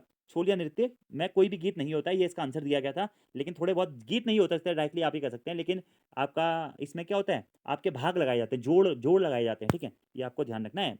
जबकि चांचरी नृत्य, लासी नृत्य और पांडव नृत्य इसमें आपका क्या होता है, गीतों का प्रयोग भी किया जाता है। छोलिया नृत्य में किसी प्रकार का कोई गीत नहीं होता है। यह नृत्य उत्तराखंड के कुमाऊं का प्रसिद्ध लोक नृत्य है और एक तलवार ढाल पर की तर्ज पर किया जाने वाला नृत्य गीत है। मुख्यतः इसे शादी बारातों या अन्य शुभ अवसरों पर किया जाता है। आजकल तो छोलिया दोस्तों काफी प्रसिद्ध है। अगला है, निम्नलिखित में से कौन सा उत्तराखंड का नृत्य नहीं है? ठीक है, हिरण चित्तल, ठुल-खेल, लामड़ या नौटंकी। तो नौटंकी दोस्तों क्या है, यह उत्तराखंड का नृत्य नहीं है। हिरण चित्तल जो नृत्य है दोस्तों, यह आपका किसमें आता है, यह आपका जो रम्माण उत्सव है या फिर जो आपका हिल यात्रा उत्सव है, उन दोनों में क्या होता है, हिरण चित्तल नृत्य का आयोजन किया जाता है। ठुल-खेल दोस्तों क्या है, ठुल-खेल आपका पहाड़ी रामायण की तरह है, पहाड़ी रामायण होता है। ठीक है, लामड़ भी क्या है, आपका नृत्य है। जबकि नौटंकी दोस्तों क्या है, यह उत्तर प्रदेश का लोक नृत्य है, ये आपको ध्यान रखना है। उत्तराखंड के प्रमुख लोक नृत्यों में छोलिया, सर्प नृत्य, पांडव नृत्य, जौनसारी, हिरण चित्तल, ठुल खेल, लामण और चांचरी नृत्य शामिल होते हैं। नौटंकी उत्तर प्रदेश का लोक नृत्य है। अगला हमारा क्वेश्चन है, निम्नलिखित में से कौन सा क्या है, सही सुमेलित नहीं है? ठीक है, पहला क्या, सोमनाथ मेला का आयोजन कहाँ किया जाता है? मासी अल्मोड़ा में किया जाता है। पशुओं का सबसे प्रसिद्ध मेला इसको कहा जाता है, ये आपका सही है। दूसरा दोस्तों क्या, बाठा का मेला, तो बाठा मेला ये कलियार हरिद्वार में जो कबीरान कलियर है वहाँ पर बाठा का मेला आयोजित होता है। दूसरा भी आपका बिल्कुल सही है। अगला गणनाथ का मेला, गणनाथ डांडा का युद्ध जो हुआ था ताकुला के पास में, गणनाथ क्षेत्र जो है, गणनाथ मंदिर भी यहाँ पर है। ठीक है, यहाँ पे भी संतान प्राप्ति है तो रात भर दीपक लिए हुए खड़े रहने की प्रथा है। तो ये भी गणनाथ मेला कहाँ लगता है, गणनाथ मंदिर में, ताकुला बागेश्वर में लगता है, ये भी आपका सही हो जाएगा। अगला है क्या, खगोटी का उत्सव। तो खगोटी उत्सव दोस्तों लोहाघाट चंपावत में आयोजित नहीं होता है, कहाँ पर होता है, पौड़ी गढ़वाल में आयोजित होता है। क्या खगोटी का मेला है, खगोटी उत्सव कहाँ पे, पौड़ी गढ़वाल में। इसलिए कौन सा कथन सही नहीं है, सुमेलित नहीं है? ऑप्शन नंबर डी दोस्तों आपका सुमेलित नहीं होगा। खगोटी उत्सव कहाँ होगा, आपका पौड़ी गढ़वाल में आयोजित होता है। नेक्स्ट हमारा क्वेश्चन है, नागपुरिया बोली उत्तराखंड के किस जिले में बोली जाती है? तो नागपुरिया बोली दोस्तों आपका कहाँ पे, चमोली जिले में बोली जाती है और मुख्यतः चमोली जिले के नागपुर पट्टी में आपका यह नागपुरिया बोली बोली जाती है। यह आपको ध्यान रख लेना है। उत्तराखंड राज्य की जो आधिकारिक भाषा है, राजभाषा हिंदी है और दूसरी जो राजभाषा है वह संस्कृत है। नेक्स्ट हमारा क्वेश्चन है, बजहर नामक त्यौहार किस जनजाति, कौन सी जनजाति मनाती है? तो बजहर नामक जो त्यौहार है वह थारू जनजाति के लोगों के द्वारा मनाया जाता है। यह त्यौहार ज्येष्ठ और वैशाख के महीने में मनाया जाने वाला त्यौहार है। इस दिन गाँव की समस्त स्त्रियां खाद्य सामग्री लेकर गांव के बाहर पीपल या बरगद के वृक्ष के नीचे भोजन बनाती हैं। तो बजहर नामक त्यौहार किस जनजाति में मनाया जाता है? थारू जनजाति में। अगला हमारा क्वेश्चन है, तुग्यल नामक आभूषण महिलाएं किस अंग में धारण करती है? तुग्यल नामक आभूषण दोस्तों महिलाएं कहाँ पर पहनती हैं? यह आपका गले में पहनने वाला पहने जाने वाला आभूषण क्या है? आपका तुग्यल होता है। ठीक है, तुग्यल नामक आभूषण महिला कहाँ पहनती है? गले में पहनती हैं। ऐसे गुलबंद हो गया, हंसुली हो गया, लॉकेट हो गया, चरियो हो गया, मंगलसूत्र हो गया और आपका गलोबंद हो गया। ठीक है, ये सब कहाँ है, ये सब गले में पहने जाते हैं। ठीक है, जबकि दमामा क्या है, आभूषण हाथों और उंगलियों में पहना जाता है। ठीक है, दमामा क्या है, जो दमाना है यह आभूषण क्या होता है, हाथों और उंगलियों में पहना जाता है, ये आपको ध्यान रख लेना है। टोटी आभूषण क्या होता है, कानों में पहना जाता है। अगला है, लठरवा भोज की व्यवस्था किस जनजाति में पाई जाती है? तो लठरवा भोज दोस्तों कहाँ पर पाया जाता है? थारू जनजाति में लठरवा भोज की जो व्यवस्था है वह पाई जाती है। यह भोज विवाह के दौरान किया जाता है। थारू आदिवासी लोग हिंदू धर्म को मानते हैं और इनका प्रमुख व्यवसाय क्या है, कृषि है और इन्हीं में लठरवा भोज की व्यवस्था पाई जाती है। अगला है, किस त्यौहार को श्री पंचमी के नाम से भी दोस्तों माना जाता है? तो श्री पंचमी के नाम से किसको जाना जाता है? जो आपका बसंत पंचमी होता है इसी को श्री पंचमी के नाम से भी जाना जाता है। नाग पंचमी तो पंचमी का जो मेला लगता है, नाग पंचमी प्रसिद्ध नाग मंदिरों में यह नाग पंचमी का मेला लगता है, लेकिन श्री पंचमी कहा जाता है किसको? बसंत पंचमी को। तो श्री पंचमी त्यौहार को बसंत पंचमी के नाम से भी जाना जाता है। इस दिन विद्या की देवी सरस्वती देवी की पूजा की जाती है। यह त्यौहार माघ माह के शुक्ल पक्ष की पंचमी तिथि को मनाया जाता है। कौन सा? बसंत पंचमी का त्यौहार। इस दिन पीले वस्त्र धारण करने की परंपरा है, बच्चों को पीले वस्त्र पहनाए जाते हैं। अगला हमारा क्वेश्चन है, उत्तराखंड में चैती गाथाएं किससे संबंधित है? मायके के प्रति प्रेम से, सदैई से, फ्योली से या फिर उपयुक्त सभी से? ठीक है, तो उत्तराखंड में जो चैती गाथाएं हैं दोस्तों यह किससे संबंधित मानी जाती है? यह आपका मायके के प्रति प्रेम से, सदैई से या फिर फ्यूली से संबंधित मानी जाती है। ठीक है, तो इसका आपका जो राइट आंसर हो जाएगा वो हो जाएगा क्या?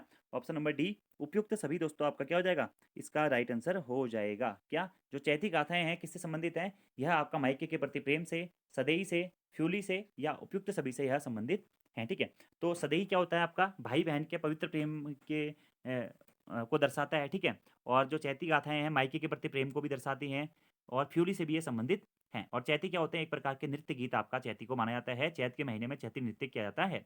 गढ़वाल में इसके अंतर्गत उपशास्त्रीय बंदिशें गाई जाती हैं। 12 मास में से जो चैत्र का महीना होता है उसमें चैती गीत गाए जाते हैं। अगला है, हंसुली कहाँ पहनी जाती है? तो हंसुली दोस्तों कहाँ पहनी जाती है? गले में दोस्तों क्या पहनी जाती है? हंसुली पहनी जाती है। हंसुली क्या है? एक आभूषण है। उत्तराखंड की महिलाएं गले में मटरमाला और गलोबंद, हंसुली भी पहनती हैं, ठीक। और चवन्नी माला या हमेल नामक आभूषण भी गले में ही पहना जाता है, ठीक है। अगला है थारू जनजाति मुख्यतः किस जनपद में निवास करती है? तो थारू जनजाति दोस्तों मुख्यतः जो निवास करती है वो करती है उधम सिंह नगर जनपद में, ठीक है। अगला हमारा क्वेश्चन है खुदेड़ गीत किस शैली का गीत है? तो खुदेड़ गीत दोस्तों क्या होता है? आपका एक विरह गीत है। क्या है? खुदेड़ गीत क्या है? विरह गीत है। गढ़वाल और कुमाऊं दोनों ही जगहों में एक बेहद भावनात्मक और भावपूर्ण लोकगीत के रूप में इसे जाना जाता है। यह गीत जो है एक विरह गीत की श्रेणी में आता है। खुदेड़ का अर्थ है तड़प या लालसा होता है। यह गीत आमतौर पर प्रियजनों से अलग होने के दुख को व्यक्त करने के लिए आपका खुदेड़ गीत गाया जाता है और एक प्रकार का क्या है? विरह गीत है। अगला है दोस्तों क्या? रम्माण लोक परंपरा किससे संबंधित है? तो रम्माण दोस्तों लोक उत्सव या लोक परंपरा का आयोजन कहाँ पर किया जाता है? तो यह सलोन डुंगरा गांव में किया जाता है, ठीक है। और चमोली जनपद में जो जो आपका सलोन डुंगरा नामक गांव है वहां पर प्रत्येक वर्ष क्या होता है? अप्रैल के माह में ये क्या होता है? रम्माण उत्सव का आयोजन किया जाता है। और इसी रम्माण उत्सव को दोस्तों यूनेस्को के द्वारा विश्व धरोहर सूची में भी शामिल किया गया था। कब किया गया था? 2 अक्टूबर 2009 ईस्वी को। ये आपको ध्यान रख लेना है। और मुख्यतः वैशाख माह में या अप्रैल के महीने में इस रम्माण उत्सव का आयोजन सलोन डुंगरा और सिलंग गांव में किया जाता है। मुखोटा नृत्य इसके दौरान किया जाता है और बिना संवादों के गीतों ढोलों ताल की लय पर मुखोटा शैली का आयोजन रामायण या पहाड़ी शैली पर आधारित रामायण का मंचन इसमें किया जाता है। अगला क्वेश्चन है सौका समुदाय को किस एक अन्य नाम से भी जाना जाता है? तो सौका समुदाय को दोस्तों आपका क्या है? आपका भोटिया नाम से जाना जाता है। क्या होता है? सौका जो है भोटियाओं की एक उपजाति मानी जाती है, ठीक है। और जो ये सौका समुदाय है, सौका हुणिया व्यापार आपने पढ़ा होगा। तो ये सौका लोग थे, यह पिथौरागढ़ जनपद के महान हिमालयी और चमोली जनपद के महान हिमालयी क्षेत्रों में निवास करते हैं। क्या? सौका हुणिया व्यापार भोटियाओं की एक उपजाति है। सौकिया समुदाय को भोटिया नाम से भी जाना जाता है। किरात भीलवंशी भोटिया एक अर्धघुमंतु जनजाति है। ये लोग अपने को खस राजपूत मानते हैं। इनमें मारछा तोलछा जौहरी दरमिया चौदासी व्यासी जाट जेठरा छापड़ा आदि उपजाति नामों से इसको जाना जाता है। भोटिया जनजाति राज्य के उत्तरकाशी चमोली पिथौरागढ़ और अल्मोड़ा जिलों में पाई जाती है। अगला हमारा क्वेश्चन है छोलिया किससे संबंधित है? प्रणय नृत्य से, वीर नृत्य से, दीपक नृत्य से या डांगरी नृत्य से? तो वीर गाथा नृत्य से दोस्तों ये संबंधित है। क्यों? क्योंकि तलवार ढाल के नृत्य पर इनको किया जाता है। तो छोलिया नृत्य का संबंध वीर गाथा नृत्य से है। छोलिया उत्तराखंड के लोक नृत्यों में सबसे लोकप्रिय है। यह लोक नृत्य युद्ध के प्रतीक के रूप में मनाया जाता है। इसमें पुरुष प्राचीन सैनिकों जैसी वेशभूषाएं पहनकर तलवार और ढाल लेकर के युद्ध जैसा नृत्य करते हैं। अगला क्वेश्चन है निम्नलिखित में से लोक संस्कृति संग्रहालय कहाँ स्थित है? तो लोक संस्कृति संग्रहालय दोस्तों आपका कहाँ है? फुटानी भीमताल में लोक संस्कृति संग्रहालय स्थित है। यशोधर नटपाल जी के द्वारा इसकी स्थापना की गई थी 1983 ईस्वी में। अगला हमारा क्वेश्चन है थारू जनजाति के लोग स्वयं को क्या मानते हैं? तो थारू जनजाति के लोग दोस्तों स्वयं को क्या होते हैं? श्री राणा प्रताप का वंशज मानते हैं। किसका? राणा प्रताप का वंशज मानते हैं। थारू जनजाति उत्तराखंड की सर्वाधिक जनसंख्या वाली जनजाति है और मंगोलाइट प्रकार की जनजाति के रूप में थारू जनजाति को जाना जाता है। थारू जनजाति के लोग स्वयं को राणा प्रताप का वंशज मानते हैं। राजस्थान के थार मरुस्थल से आकर वे लोग उत्तराखंड में बसे हैं। सामान्यतः थारुओं को किरात वंश का भी माना जाता है। ये लोग सामान्यतः कद में छोटे और पीत वर्ण चौड़ी मुखाकृति और समतल नासिका वाले होते हैं। यह जनजाति मंगोल प्रजाति के अत्यधिक निकट मानी जाती है। नेक्स्ट वाला क्वेश्चन है कि कौतिक शब्द का अर्थ क्या होता है? तो कौतिक शब्द का अर्थ होता है दोस्तों क्या? मेले या फिर मेला, ठीक है। तो मेले या मेला यह एक गढ़वाली शब्द है। कौतिक के अन्य अर्थ भी होते हैं जैसे उत्सव खेल तमाशा आमोद प्रमोद तथा क्रीड़ा। अगला है दोस्तों क्या? जागर का अर्थ क्या होता है? तो जागर क्या होता है? समाज को जगाने वाले जो गीत होते हैं उन्हें जागर कहा जाता है। समाज को जगाने वाले जागर या गीत जो होते हैं वह जागर कहलाते हैं, ठीक है। जागर का अर्थ है समाज को जगाने वाले जागर या गीत और संगीत का एक माध्यम है। इसके जरिए देवताओं का आह्वान किया जाता है। अगला है किस जनजाति के द्वारा ऋतु प्रवास किया जाता है? तो उत्तराखंड में ऋतु प्रवास के लिए जानी जाने वाली जनजाति जो है वह है भोटिया जनजाति। तो भोटिया जनजाति क्या होती है? ऋतु प्रवास के लिए जानी जाती है। ग्रीष्म काल में ये महा हिमालय वाले क्षेत्रों में निवास करते हैं जबकि शीतकाल में ये नीचे में आपका जो घाटी वाले एरिया हैं वहाँ पर आकर के निवास करने लग जाते हैं। इसीलिए इसे दोस्तों क्या कहा जाता है? उत्तराखंड में ऋतु प्रवासकालीन जनजाति या घुमक्कड़ जनजाति के रूप में भी भोटिया जनजाति को जाना जाता है। अगला हमारा क्वेश्चन है कि अल्पना क्या है दोस्तों? तो अल्पना क्या है? उत्तराखंड की लोक चित्रकला है। ऐपण अल्पना को ही ऐपण भी कहा जाता है। ऐपण में विस्वार से क्या होता है? गेरुए से लीप करके विस्वार से लेप किए करके ऐपण डाले जाते हैं। ऐपण गले के नाम से वर्तमान में मीनाक्षी घाटी को जाना जाता है। तो अल्पना क्या है? आपका लोक चित्रकला है। लोक चित्रकला का एक रूप है। अल्पना बंगाली लोक कला चित्रकला शैली है। और ऐपण चित्रकला की शुरुआत किसके द्वारा की गई थी दोस्तों? तो चंद्र राजवंश में सोमचंद के द्वारा आपका ऐपण चित्रकला शैली की शुरुआत की गई थी। वर्तमान में आपने देखा होगा लाल रंग से पेंट करके सफेद रंग से जो चित्रण किया जाता है उसी को ऐपण कहा जा रहा है। धार्मिक और शुभ अवसरों पर बनाया जाता है क्या? ये ऐपण या अगला है उत्तराखंड की द्वितीय राजभाषा कौन सी? संस्कृत है। और जनवरी 2010 में दोस्तों संस्कृत को दूसरी राजभाषा घोषित किया गया था, ठीक है। अगला हमारा क्वेश्चन है और उत्तराखंड राजभाषा अधिनियम 2009 के तहत 2010 में जनवरी 2010 में संस्कृत को उत्तराखंड की दूसरी आधिकारिक भाषा घोषित किया गया था। अगला है डौर थाली वाद्य यंत्र का मुख्य उपयोग क्या है? तो डौर थाली जो आपका वाद्य यंत्र है उसका प्रमुख उपयोग क्या होता है? जागर गाथाओं में इसका प्रमुखता उपयोग होता है। किसमें?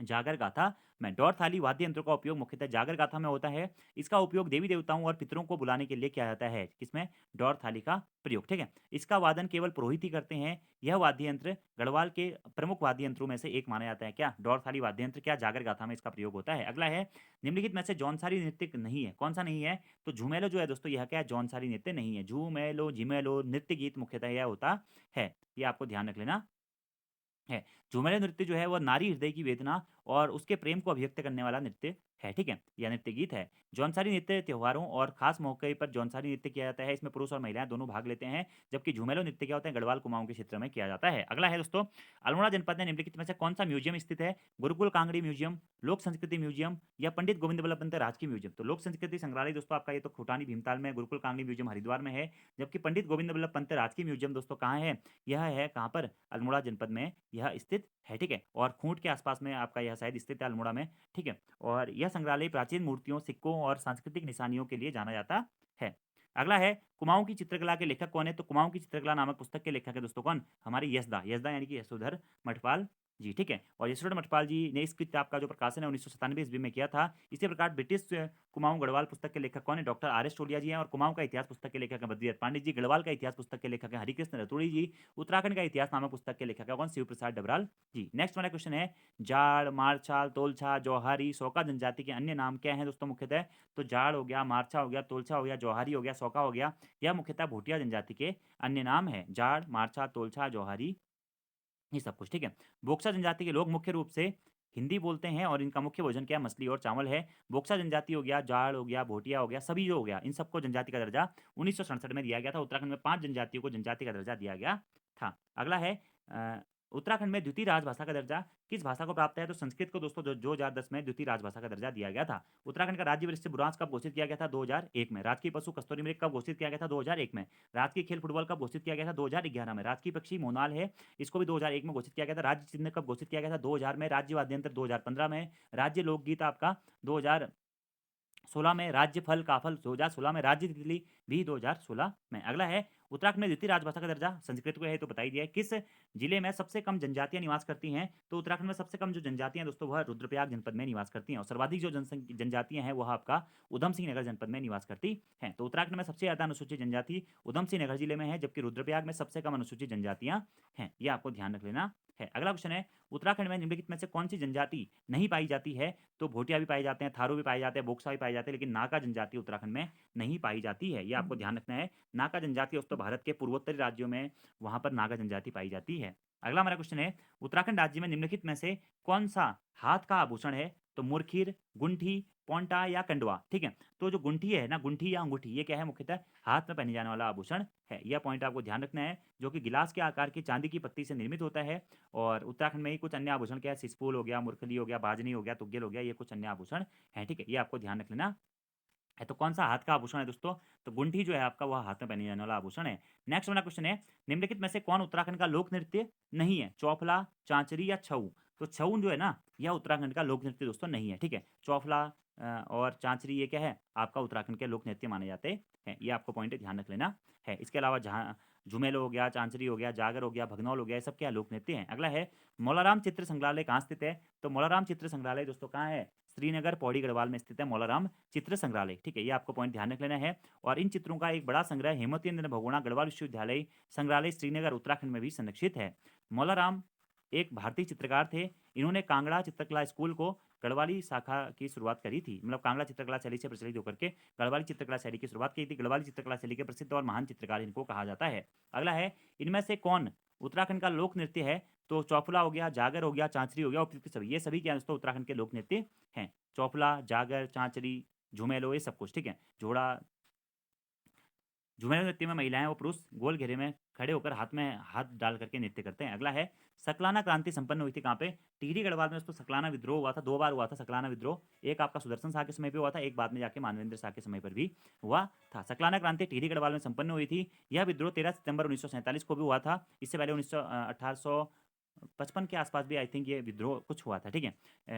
और नागिन सकलानी जी भारतीय कम्युनिस्ट पार्टी के नेता थे, जिन्होंने 11 जनवरी 1948 को टिहरी गढ़वाल रियासत के कीर्तिनगर डिवीजन को टिहरी राज्य के शाही सेनाओं द्वारा पुनः कब्जे के प्रयास से बचाने के लिए अपने प्राणों की आहुति दे दी थी। अगला है, कुमाऊं की चित्रकला पुस्तक के लेखक कौन है? तो डॉक्टर यशोधर मठपाल जी के हैं दोस्तों, कुमाऊं की चित्रकला पुस्तक के लेखक हैं। अगला क्वेश्चन है, चौफुला दोस्तों क्या है? तो चौफुला आपका क्या है? एक नृत्य है जिसे चौफुला या चौफलो कहा जाता है और उत्तराखंड के गढ़वाल क्षेत्र का एक प्रसिद्ध लोक नृत्य है।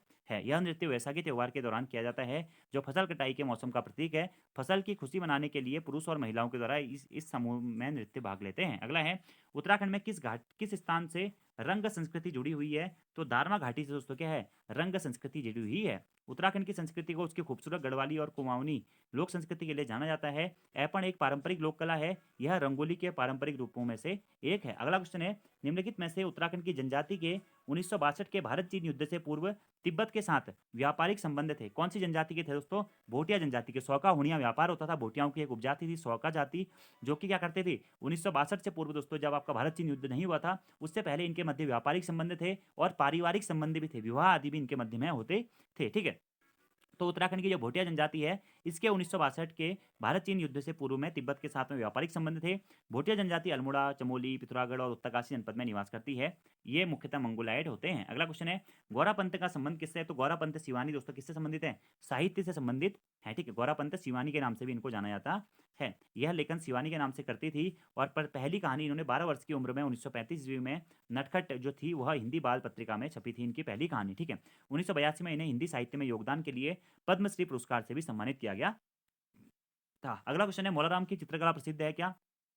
गढ़वाली शैली के प्रसिद्ध चित्रकार के रूप में मौलाराम को जाना जाता है। ठीक है, ये आपको पॉइंट ध्यान रखना है। और मौलाराम के चित्रों को दुनिया के सामने लाने का श्रेय किसको जाता है? बैरिस्टर मुकुंदी लाल जी को जाता है। और बैरिस्टर मुकुंदी लाल जी ने सन 1968 ईस्वी में गढ़वाल पेंटिंग्स नामक पुस्तक लिखी थी, जिसमें इन्होंने मौलाराम के चित्रों को दुनिया के सामने रखा था। मौलाराम एक गढ़वाली शैली के प्रसिद्ध चित्रकार थे। इनके जो पूर्वज थे वह सुनार थे और ये चित्रकार के साथ साथ कवि, इतिहासकार और राजनयिक भी थे। लेकिन मौलाराम के चित्रों को 21वीं सदी में या 20वीं सदी में दुनिया के सामने लाने का श्रेय या खोजने का श्रेय किसको जाता है? वह जाता है बैरिस्टर मुकुंदी लाल जी को। अगला क्वेश्चन है, कुमाऊं क्षेत्र में कृष्ण जन्माष्टमी के बाद लोगों द्वारा गाए जाने वाले गीत क्या कहलाते हैं? तो कुमाऊं क्षेत्र में कृष्ण जन्माष्टमी के बाद में लोगों के द्वारा गाए जाने वाले जो गीत हैं उन्हें दूड़ा गीत कहते हैं। क्या उन्हें दूड़ा गीत कहा जाता है? ये इंपॉर्टेंट क्वेश्चन है दोस्तों। और जो दूड़ा गीत है, यह कृष्ण जन्माष्टमी को गोकुलाष्टमी, कृष्णाष्टमी और श्री जयंती के नाम से भी इन्हें जाना जाता है। यह भगवान विष्णु के 8वें अवतार भगवान कृष्ण के जन्मोत्सव के प्रतीक के रूप में यह आपका दूड़ा गीत गाए जाते हैं। अगला क्वेश्चन है, देवी धुरा के प्रसिद्ध बग्वाल मेले में निम्नलिखित में से कौन सहभागिता नहीं करता है?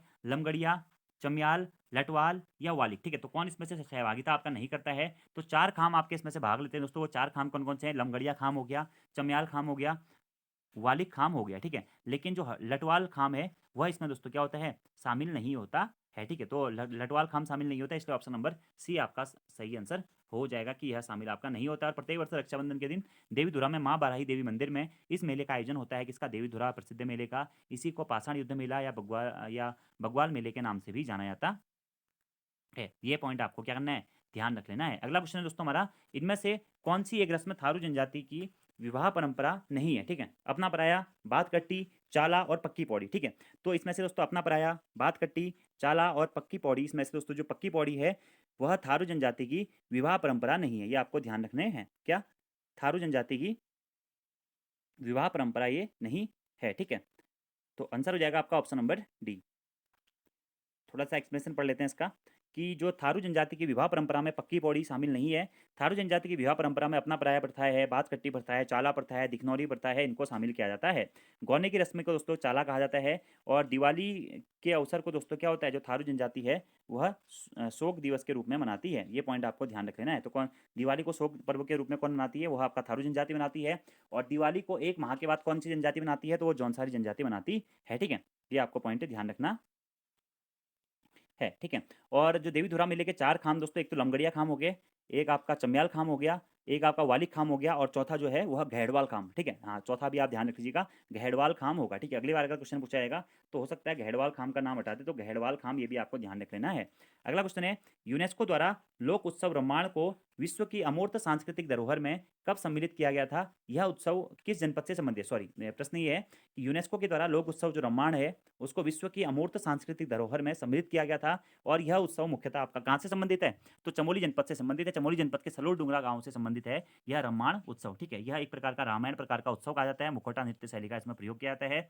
और यूनेस्को के द्वारा 2 अक्टूबर 2009 को इसे राष्ट्रीय धरोहर घोषित किया गया था। रामायण उत्सव को 2 बार 26 जनवरी की परेड में शामिल किया जा चुका है। अगला हमारा क्वेश्चन है, उत्तराखंड के कुछ पर्वतीय क्षेत्रों में कोटी बनाल स्थापत्य शैली का प्रयोग होता है। पहला तो आपका दोस्तों क्या है, ठीक है। दूसरा है कोटी बनाल जो शैली है वो भूकंप रोधी शैली होती है, तो ये भी आपका क्या है, बिल्कुल सही हो जाएगा। तो यहाँ पर क्या हो जाएगा, ए और आर दोनों सही हैं और आर ए का क्या हो जाएगा, सही स्पष्टीकरण हो जाएगा। ठीक है, जो कोटी बनाल शैली है दोस्तों उत्तराखंड में मुख्यतः क्या है, स्थापत्य की शैली का प्रयोग किया जाता है और यह भूकंप रोधी शैली होती है। तो ए और आर दोनों सही है, आर ए का सही स्पष्टीकरण है। क्यों? क्योंकि कोटी बनाल शैली भूकंप रोधी शैली होती है, इसीलिए इसका प्रयोग क्या हो रहा है, पर्वतीय क्षेत्रों में भवन निर्माणों में किया जा रहा है। उत्तराखंड के कुछ पर्वतीय क्षेत्रों में कोटी बनाल स्थापत्य शैली का प्रयोग होता है। कोटी बनाल शैली भूकंप रोधी शैली होती है। अगला क्वेश्चन है, नकदूर्ण का संबंध किससे होता है दोस्तों? तो नकदूर्ण का संबंध दोस्तों किससे है? वह एक जंगली जड़ी का एक प्रकार होता है। क्या नकदूर्ण क्या होता है? एक प्रकार से जंगली जड़ी का एक प्रकार होता है। ठीक है, यहाँ पर लोक नृत्य दिया गया, लोक नृत्य नहीं होता है दोस्तों। नकदूर्ण क्या होता है? जंगली जड़ी का एक प्रकार होता है। क्या? नकदूर्ण। ठीक है, तो लोक नृत्य से नहीं होता है दोस्तों, यह जंगली जड़ी का एक प्रकार होता है। अगला क्वेश्चन है, गढ़वाल स्थित मलारी किस संस्कृति से संबंधित है? तो मलारी जो दोस्तों संबंधित है वह किससे संबंधित है? वह महापाषाणी समाधानों से संबंधित है। मलारी गांव का है, चमोली में स्थित है और पश्चिमी धौलीगंगा नदी के किनारे है स्थित है दोस्तों। ठीक है, और मलारी के उत्खननकर्ता के रूप में किसको जाना जाता है? शिव प्रसाद डबराल ने सबसे पहले मलारी का उत्खनन किया था।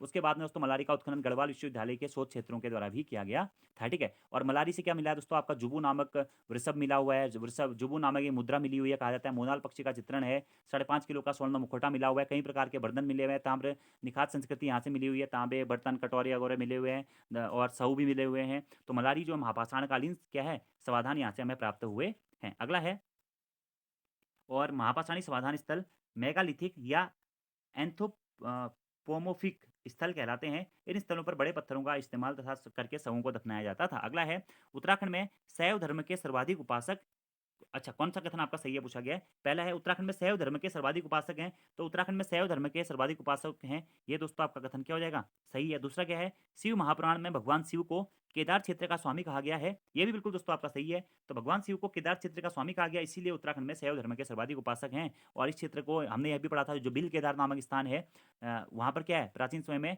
कि शिव जी के साथ अर्जुन के तुमुल युद्ध के बारे में हमें जानकारी मिलती है, जिसमें क्या है कि किरातों ने भी भाग लिया था, ये सब हमें वर्णन मिलता है। तो यहाँ पर क्या हो जाएंगे, दोनों ही कथन आपके सही हो जाएंगे। उत्तराखंड में क्या है, शैव धर्म के सर्वाधिक उपासक हैं और शिव महापुराण में भगवान शिव को केदार क्षेत्र का स्वामी कहा गया है। नेक्स्ट हमारा क्वेश्चन है दोस्तों, सूचीबद्ध तथा सूची सेकंड को आपको सम्मिलित करना है। भोटिया जनजाति कहाँ निवास करती है? उधम सिंह नगर जनपद, सॉरी, भोटिया जनजाति दोस्तों वह आपका कहाँ निवास करती है? यह चमोली, उत्तरकाशी और पिथौरागढ़ जनपद में निवास करती है। बोक्सा जनजाति दोस्तों आपका कहाँ पर निवास करती है? तो बोक्सा जनजाति आपका नैनीताल वाले एरिया में और देहरादून वाले एरिया में मुख्यतः क्या है, बोक्सा जनजाति निवास कर, सॉरी, नैनीताल और देहरादून, ये दोस्तों ऑप्शन ना क्वेश्चन थोड़ा सा मुझे ना गलत सा लग रहा है। देखो मैं आपको वैसे बता देता हूँ, ठीक है। भोटिया जनजाति मुख्यतः कहाँ का निवास करती है? देखिए, भोटिया जनजाति आपका निवास करती है चमोली जनपद में, पिथौरागढ़ जनपद में और उत्तरकाशी जनपद में, ठीक है। बोक्सा जनजाति कहाँ निवास करते हैं? बोक्सा जनजाति सर्वाधिक निवास करती है उधम सिंह नगर जनपद में, ठीक है, और नैनीताल में, ठीक है। जौनसारी जनजाति मुख्यतः कहाँ निवास करती है? सर्वाधिक निवास करती है कहाँ पे? देहरादून में और उसके साथ उत्तरकाशी में। थारू जनजाति सर्वाधिक कहाँ निवास करती है? थारू जनजाति निवास करती है उधम सिंह नगर जनपद में और नैनीताल जनपद में, ये आपको ध्यान रखना है। तो डी का तो हो जाएगा तीसरा, ठीक है। क्या थारू जनजाति कहाँ निवास करेगी? आपका उधम सिंह नगर जनपद और नैनीताल जनपद में, तो फिक्स है, ठीक है। जौनसारी जनजाति दोस्तों कहाँ निवास करती है? जौनसारी जनजाति दोस्तों आपका देहरादून में निवास करती है। कहाँ पे? देहरादून में, ठीक है। तो लेकिन नैनीताल में निवास नहीं करती है और देहरादून के आसपास के क्षेत्र में जौनसारी नहीं है दोस्तों। अगर यहाँ पे जौनपुर होता ना, तो जौनपुर में भी टीडी गढ़वाल हो जाता, ठीक है। तो भोटिया हो जाएगा आपका क्या, चमोली और उत्तरकाशी, ए का दूसरा सही है। तो ऑप्शन नंबर ए आपका यहाँ पे सबसे सटीक लग रहा है ऑप्शन के हिसाब से, कि भोटिया, चमोली और उत्तरकाशी मान लीजिए आप। बोक्सा आपका वैसे तो नैनीताल वाले एरिया में और उधम सिंह नगर में है। जौनसारी आपका देहरादून और टिहरी गढ़वाल वाले एरिया में, उत्तरकाशी वाले एरिया में, और थारू, उधम सिंह नगर और नैनीताल में। तो इसके हिसाब से option number A right answer होगा, लेकिन जो एग्जैक्ट है वो मैंने आपको बता दिया है, ठीक है। ऑप्शन के अकॉर्डिंग ए बेस्ट है, लेकिन जो सही आंसर था वो मैंने आपको बता दिया। अगला है, रोम्बा भाषा है, क्या है? रोम्बा दोस्तों क्या है? थारू जनजाति की भाषा है और थारू जनजाति उत्तराखंड की सबसे बड़ी जनजाति मानी जाती है। अगला है, हरेला दोस्तों क्या है? हरेला क्या है? उत्तराखंड का एक लोक त्यौहार है। उत्तराखंड में 3 बार हरेला का आयोजन किया जाता है, चैत्र नवरात्रों में, श्राद्धी नवरात्रों में और आपका सावन के मेले में, श्रावण मास में। तो हरेला क्या है दोस्तों? हरेला एक लोक त्यौहार है, ठीक है। हरेला दिवस कब मनाया जाता है उत्तराखंड में? 5 जनवरी या 16 जनवरी, सॉरी 5 जुलाई या 16 जुलाई को हरेला दिवस या हरियाली दिवस मनाया जाता है। अगला क्वेश्चन है, प्रसिद्ध पत्थर मेला बग्वाल मेला कहाँ लगता है? तो देवीधुरा के मेले में, देवीधुरा जो मेला है वहाँ पर क्या है, प्रसिद्ध पत्थर युद्ध या बग्वाल मेले का आयोजन किया जाता है। आषाढ़ी देवी मंदिर में या बाराही देवी मंदिर में। आषाढ़ी कौतिक मेला, बाराही देवी मेला, पाषाण युद्ध मेला, बग्वाल मेला, देवीधुरा मेला या आदि नामों से इसको जाना जाता है। प्रत्येक वर्ष रक्षाबंधन के अवसर पर इस मेले का आयोजन किया जाता है। अगला है, निम्नलिखित में से लामण गीत किससे संबंधित है? तो लामण गीत दोस्तों क्या है? प्रेम प्रणय गीत हैं। क्या है? प्रेम प्रणय गीत हैं क्या लामण गीत? कुमाऊं क्षेत्र का यह एक अनुभूति प्रधान गीत होता है। इसमें प्रेम की प्रधानता होती है। इस गीत में लड़कियों का एक समूह क्या होता है? छंद गाता है, और लड़कों का एक समूह क्या होता है? जवाब में गीत गाता है। तो लामण गीत किससे संबंधित है दोस्तों? यह आपका प्रेम गीत होते हैं। अगला है, अलगोजा बजाया जाता है कहाँ से? अलगोजा दोस्तों क्या है? आपका एक प्रकार की बांसुरी होती है, एक वाद्य यंत्र होता है, इसे मुंह से बजाया जाता है। ठीक है, अलगोजा जो है मुंह से बजाया जाने वाला वाद्य यंत्र है। अलगोजा में दो जुड़ी हुई बांसुरी होती हैं, एक राग के लिए, दूसरी ड्रोन के लिए, नाली के लिए होती है। यह दो नालिका वाला एक जोड़ा होता है। यह एक लकड़ी का वाद्य यंत्र होता है। इसका प्रयोग कच्छी, पंजाबी, राजस्थानी संगीतकारों द्वारा किया जाता है। अगला है, मुंड और सबर नाम से भी जाने जाने वाली कुमाऊं की प्राचीन जाति कौन सी है? तो मुंड और सबर नाम से उत्तराखंड की कौन सी प्राचीन जाति जानी जाती है? तो कोल जाति को दोस्तों क्या है? मुंड और सबर नाम से जाना जाता है। ठीक है, और उत्तराखंड के कुमाऊं जिले की एक प्राचीन जाति इन्हें माना जाता है। कोल कुमाऊं समाज के बुनकर संप्रदाय से संबंधित थे। कोल जनजाति के लोग ऑस्ट्रो एशियाई और द्रविड़ भाषा बोलते थे। अगला है, राजी जनजाति के निवास स्थान को दोस्तों क्या कहते हैं? तो राजी जनजाति की जो निवास स्थान है उसे रौत्युड़ा कहा जाता है। क्या? रौत्युड़ा रौत्युड़ा कहा जाता है। और राजी जनजाति उत्तराखंड में सबसे कम जनसंख्या वाली जनजाति है। और राजी जनजाति किस व्यापार के लिए जानी जाती थी दोस्तों? मूक व्यापार प्रणाली। क्या? मूक व्यापार प्रणाली के लिए आपका जानी जाती है क्या? राजी जनजाति। ठीक है, ये आपको ध्यान रख लेना है। इन्हें बंदरौत भी कहा जाता है। 1967 में इन्हें जनजाति का दर्जा दिया गया था। सबसे कम साक्षर जनजाति भी ये है, और सबसे कम जनसंख्या वाली जनजाति भी है। धीरे धीरे दोस्तों क्या हो रही है? ये जनजाति नष्ट हो रही है, इसलिए इसके संरक्षण के प्रयास भी किए जा रहे हैं। ठीक है, और मुख्यतः कहाँ निवास करती है जनजाति? पिथौरागढ़ जनपद में। तो राजी जनजाति के निवास स्थान को रौचुड़ा कहते हैं। यह जनजाति पिथौरागढ़ के धारचूला, टीडीहार के चिपलथड़ा, गाना गांव, किमखोला, चौरानी, जमतड़ी आदि में निवास करते हैं। राजी लोग प्रायः जंगल में निवास करते हैं। इनके मुख्य देवता क्या हैं? लोक देवता भागनाथ देवता हैं। ये मुंडा और कुमाऊनी दोनों भाषाएं बोलते हैं। अगला है, वह प्राकृतिक हादसा जिसमें जो प्रसिद्ध नृत्यांगना प्रतिमा बेदी की मृत्यु हुई थी, कौन सा है दोस्तों? वो था आपका मालपा भूस्खलन। मालपा भूस्खलन की घटना दोस्तों कब हुई थी आपका? ये हुई थी 17 से 18 अगस्त 1998 ईस्वी को मालपा भूस्खलन की घटना हुई थी। ये आपको ध्यान रखना है। कहाँ हुई थी मालपा भूस्खलन की घटना दोस्तों? पिथौरागढ़ जनपद में हुई थी। बहुत बार क्वेश्चन पूछा गया। 17 से 18 अगस्त 1998 को मालपा भूस्खलन की घटना हुई थी। पिथौरागढ़ जनपद में लिपुलेख दर्रे के आसपास यह क्षेत्र स्थित है। कैलाश मानसरोवर यात्रा के कई सारे जो हमारे यात्री थे उनकी मृत्यु हो गई थी इस भूस्खलन में। और इसी में जो प्रसिद्ध नृत्यांगना थी प्रतिमा बेदी, इनकी भी मृत्यु हो गई थी। ये पॉइंट आपको ध्यान रख लेना है। और इसी दौरान दोस्तों एक आपका एक ऑपरेशन चलाया गया था। ऑपरेशन ब्लू एंजल चलाया गया था शायद। ठीक है, एक बार आप क्रॉस चेक लीजिएगा। ऑपरेशन ब्लू एंजल क्या है? मालपा भूस्खलन की घटना को या मालपा भूस्खलन में राहत कार्य के लिए चलाया गया था। ठीक है, बाकी कुछ चीज़ें और यहाँ पे लिखी गई है मालपा भूस्खलन के बारे में, इनको आप देख सकते हैं। कैलाश मानसरोवर के दौरान यह घटना हुई थी। अगला है, निम्नलिखित विकल्पों में से बगड़वाल नृत्य किया जाता है कहाँ पर दोस्तों? नीति घाटी में आपका क्या है? बगड़वाल नृत्य किया जाता है चमोली जनपद की नीति घाटी में। बगड़वाल नृत्य नीति घाटी में किया जाने वाला एक लोक नृत्य है। रुद्रप्रयाग उत्तराखंड की संस्कृति जितनी समृद्ध है उतने ही मनमोहक यहाँ के लोक नृत्य गीत भी होते हैं। और नृत्य जो बगड़वाल नृत्य है यह रुद्रप्रयाग के आसपास भी किया जाता है। ठीक है, रुद्रप्रयाग के आसपास भी यह किया जाता है, लेकिन घाटियों में आपका नीति घाटी सही हो जाएगा। अगला हमारा क्वेश्चन है, हर्सिल क्षेत्र में सेब की विल्सन प्रजाति विकसित की गई थी किसके द्वारा दोस्तों? तो फ्रेडरिक विल्सन के द्वारा। फ्रेडरिक विल्सन को हर्सिल का शेर या हर्सिल का राजा कहा जाता है। और इसी के द्वारा दोस्तों क्या है? सेब की विल्सन प्रजाति विकसित की गई थी कहाँ पे? हर्सिल क्षेत्र में। 19वीं शताब्दी में भागीरथी घाटी में बसने वाले प्रथम अंग्रेज व्यक्ति फ्रेडरिक विल्सन के नाम पर हर्सिल क्षेत्र में उपजाई जाने वाली एक प्रजाति को विल्सन नाम दिया गया था। वर्ष 1915 में इस प्रजाति का पेटेंट प्राप्त किया गया था। फ्रेडरिक विल्सन ने हर्सिल में सेब के बागानों की स्थापना करी थी। अगला है, स्थानीय बोली में थारू परिवार जाना जाता है किस नाम से? तो स्थानीय बोली में दोस्तों थारू परिवार को क्या संघ नाम से जाना जाता है? क्या संघ नाम से जाना जाता है? ठीक है, थारू नेपाल और भारत के सीमावर्ती तराई क्षेत्र में पाई जाने वाली एक जनजाति है। नेपाल की सकल जनसंख्या का लगभग 6.6% लोग क्या हैं? थारू हैं। भारत में बिहार के चंपारण जिले में, उत्तराखंड के नैनीताल और उधमसिंह नगर जिले में थारू जनजाति पाई जाती है। उत्तराखंड में सर्वाधिक जनसंख्या में कौन सी जनजाति पाई जाती है? थारू जनजाति पाई जाती है। और थारू जनजाति में जो थारू परिवार है उसे क्या कहता है? उसे संघ कहा जाता है। अगला दोस्तों क्या है? झुमड़ा क्या है? तो झुमड़ा दोस्तों क्या होता है आपका? झुमड़ा थारुओं का नृत्य गीत जो होता है उसे झुमड़ा कहा जाता है। थारू जनजाति का एक प्रसिद्ध नृत्य गीत है। यह नृत्य विवाह, त्योहार और जन्म के अवसर पर विशेष रूप से किया जाता है तथा इस नृत्य में स्त्री और पुरुष दोनों हिस्सा लेते हैं। अगला क्वेश्चन है, सरकार ने भूटिया जनजाति को अनुसूचित जनजाति का दर्जा कब दिया था? तो 1967 में, 1967 में दोस्तों सरकार के द्वारा थारू जनजाति को अनुसूचित जनजाति या अन्य सभी जनजाति को थारू, बोक्सा, भोटिया, राजी इन सबको क्या है? अनुसूचित जनजाति का दर्जा दिया गया था। 5 जनजाति को यह दिया गया था। क्यों दिया गया था? आर्थिक, शैक्षणिक और सामाजिक रूप से अन्य जातियों की अपेक्षा यह पिछले हुए थे इसलिए। और एसटी जाति को कितना आरक्षण दिया गया? उत्तराखंड में 4% का आरक्षण दिया जाता है। 70 विधानसभा में से 2 विधानसभा सीटें इनके लिए आरक्षित हैं। न्योली क्या है दोस्तों? वनगीत है, शास्त्रीय संगीत है, वाद्य नृत्य है, या ए और सी दोनों? न्योली क्या है दोस्तों? आपका मुख्यतः एक वनगीत होता है। न्योली गाते थे न्योली गीत हो गया, ठीक है आपका।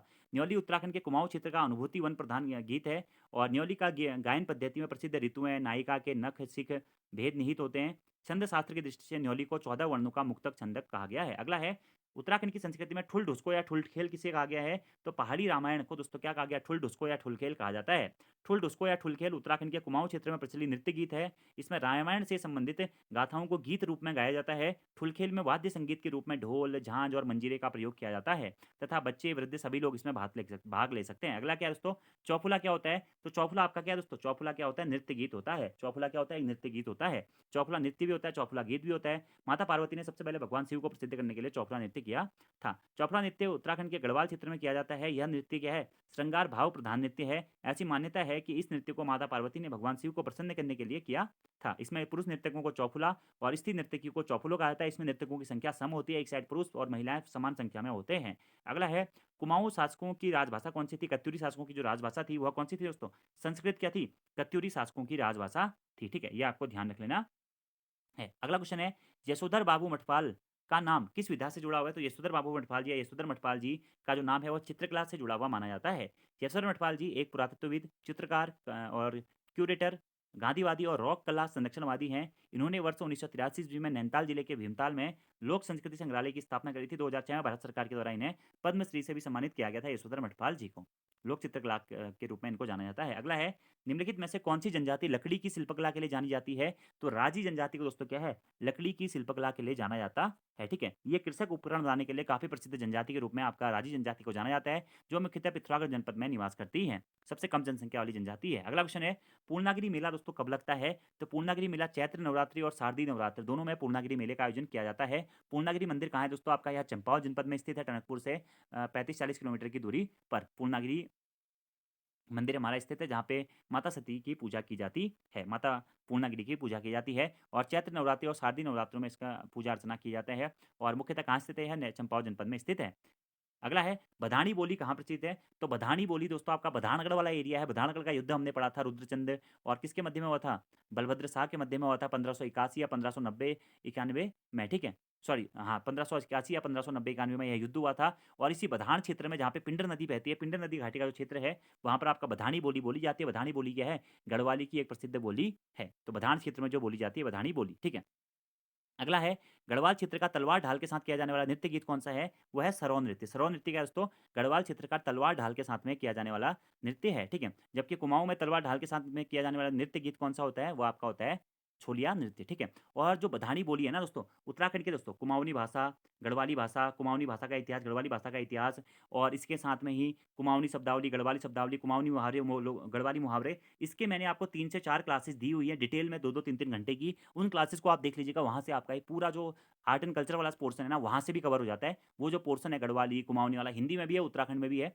और भाषा है, गढ़वाली की कौन कौन सी बोलियाँ हैं, कुमाऊनी की कौन कौन सी है, वो आपको वहाँ से वो वीडियो से हो जाएगा। आप सिंपली सर्च कीजिएगा कि क्या कुमाऊनी गढ़वाली भाषा by Uttarakhand GK by G trick, आपको 4 से 5 लेक्चर मिल जाएंगे अच्छे वाले, ठीक है।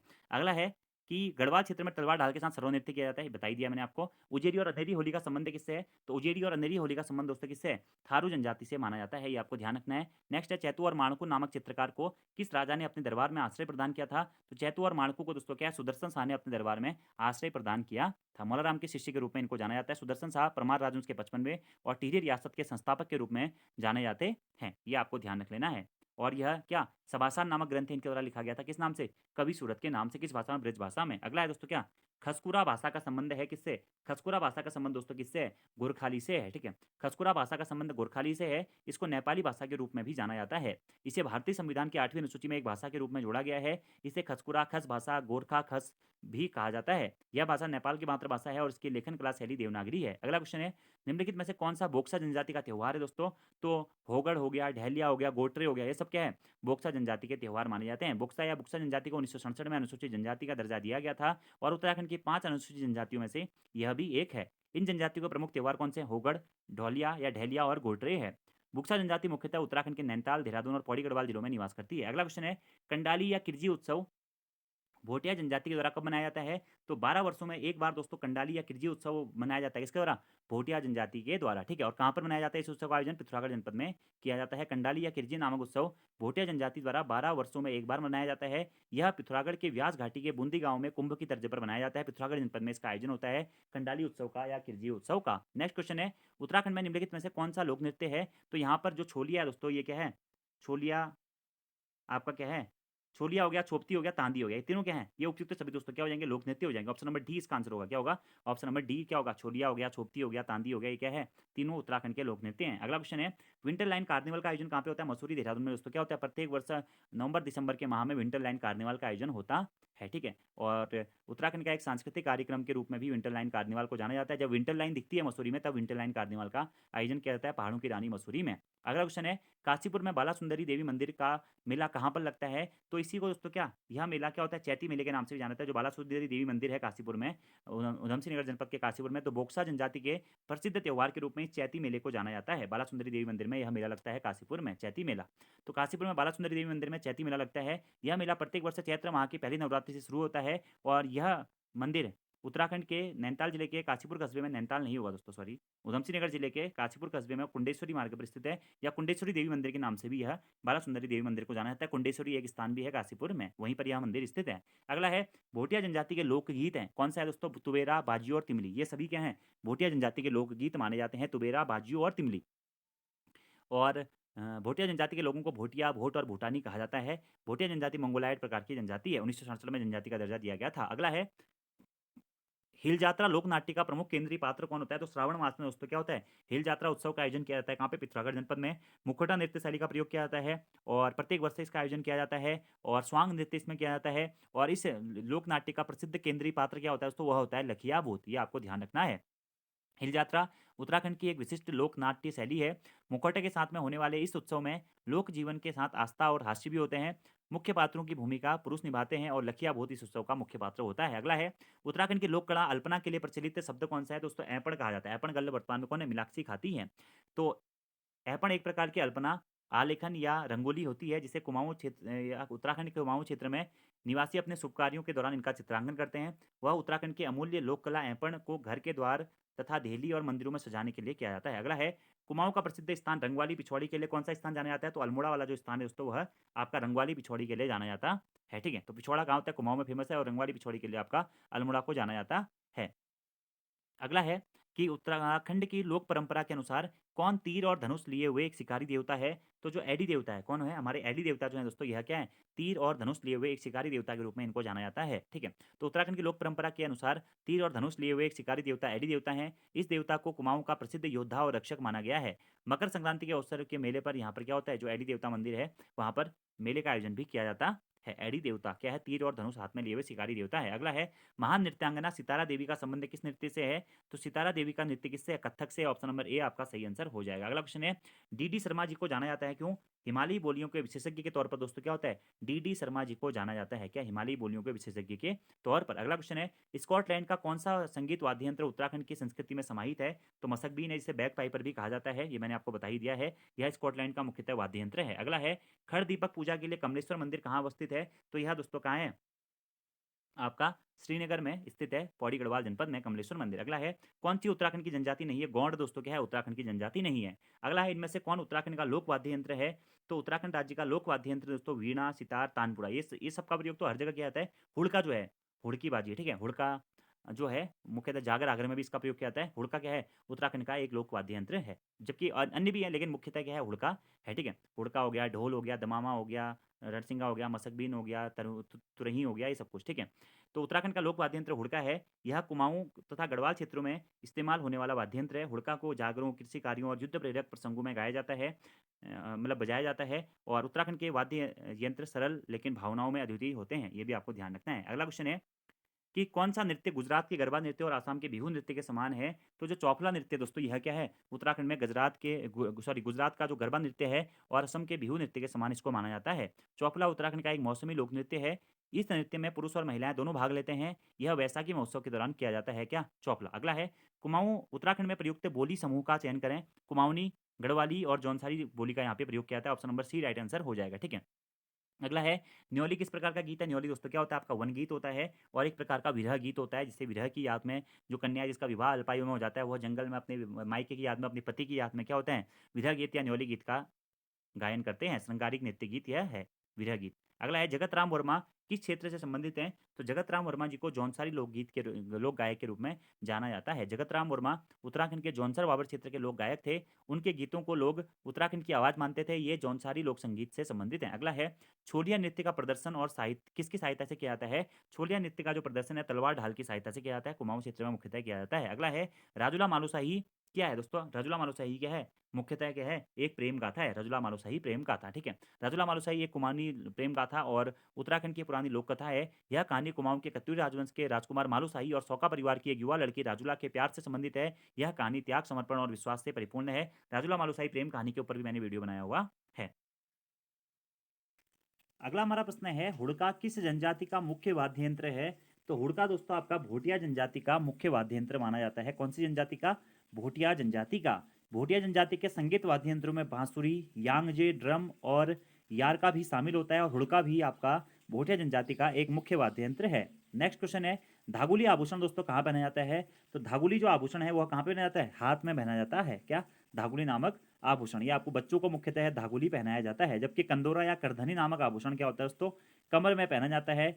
चंपाकली नामक आभूषण गले पर पहना जाता है और नखलियो नामक आभूषण जो होता है पैर के अंगूठे पर पहना जाने वाला चांदी का एक प्रसिद्ध आभूषण है। नेक्स्ट क्वेश्चन है निम्नलिखित में से कौन सा वाद्य यंत्र नहीं है? हुड़का, रणसिंघा, ऐपण या बांसुरी? तो ऐपण दोस्तों इसमें से आपका वाद्य यंत्र नहीं है। ऐपण क्या है? लोक कला है, लोक चित्रकला से संबंधित है दोस्तों। क्या? ऐपण। हुड़का, रणसिंघा और बांसुरी इसमें से वाद्य यंत्र हैं। ऐपण को अल्पना भी कहा जाता है दोस्तों। यह क्या है? आपका जो धरातली चित्रण या आप ये कह सकते हैं धरातली भित्ति चित्रण के रूप में इनको जाना जाता है।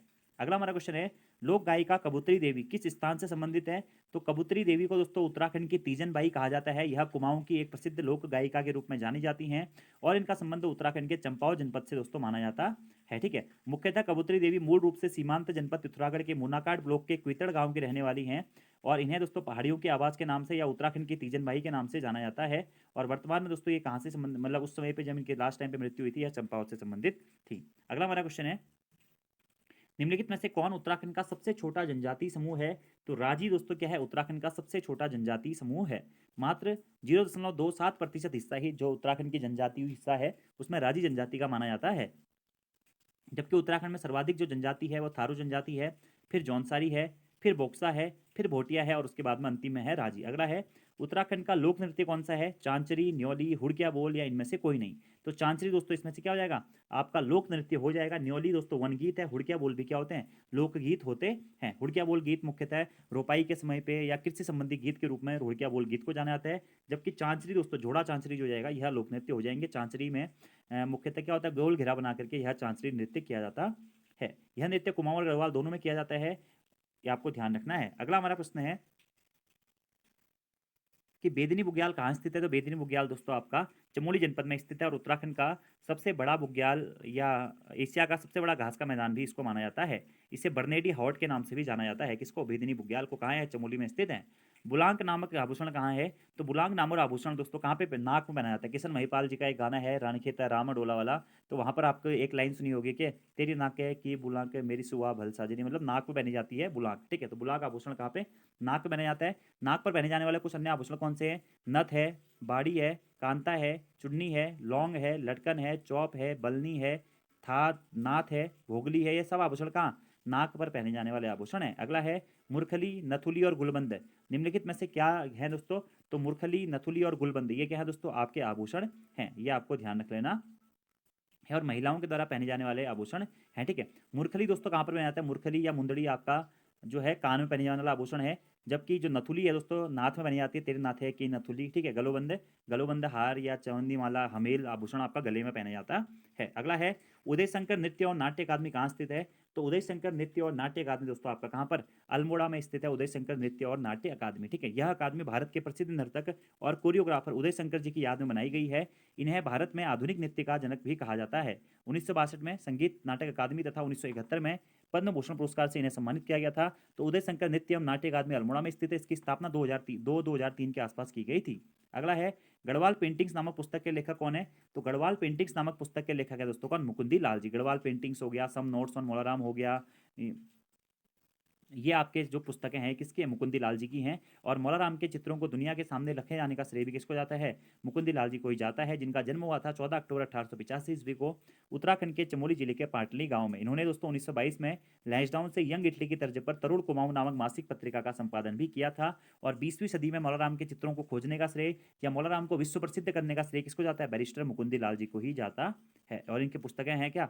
Garhwal painting, some notes on Molaram, Garhwali चित्रकला, इस टाइप से इनकी कुछ पुस्तकें हैं। अगला क्वेश्चन है हरेला क्या है दोस्तों? हरेला क्या है? उत्तराखंड का एक प्रसिद्ध क्या है? लोक त्योहार है, ये आपको ध्यान रख लेना है। और हरियाली त्योहार के रूप में इसको मनाया जाता है। और मुख्यतः कुमाऊं में हरेला त्योहार का आयोजन किया जाता है। 3 बार साल में होता है, चैत्र नवरात्रि, श्राद्ध नवरात्रि और श्रावण मास में, ठीक है। और मुख्यतः हरेला में क्या होता है? 9 प्रकार के बीज या वो हरेले में बोए जाते हैं और उसके बाद में 9वें दिन इनको काटा जाता है। अगला क्वेश्चन है हमारा पांडव नृत्य या त्योहार किस समय किया जाता है? तो पांडव नृत्य दोस्तों क्या होता है? दिवाली के समय आपका पांडव नृत्य किया जाता है।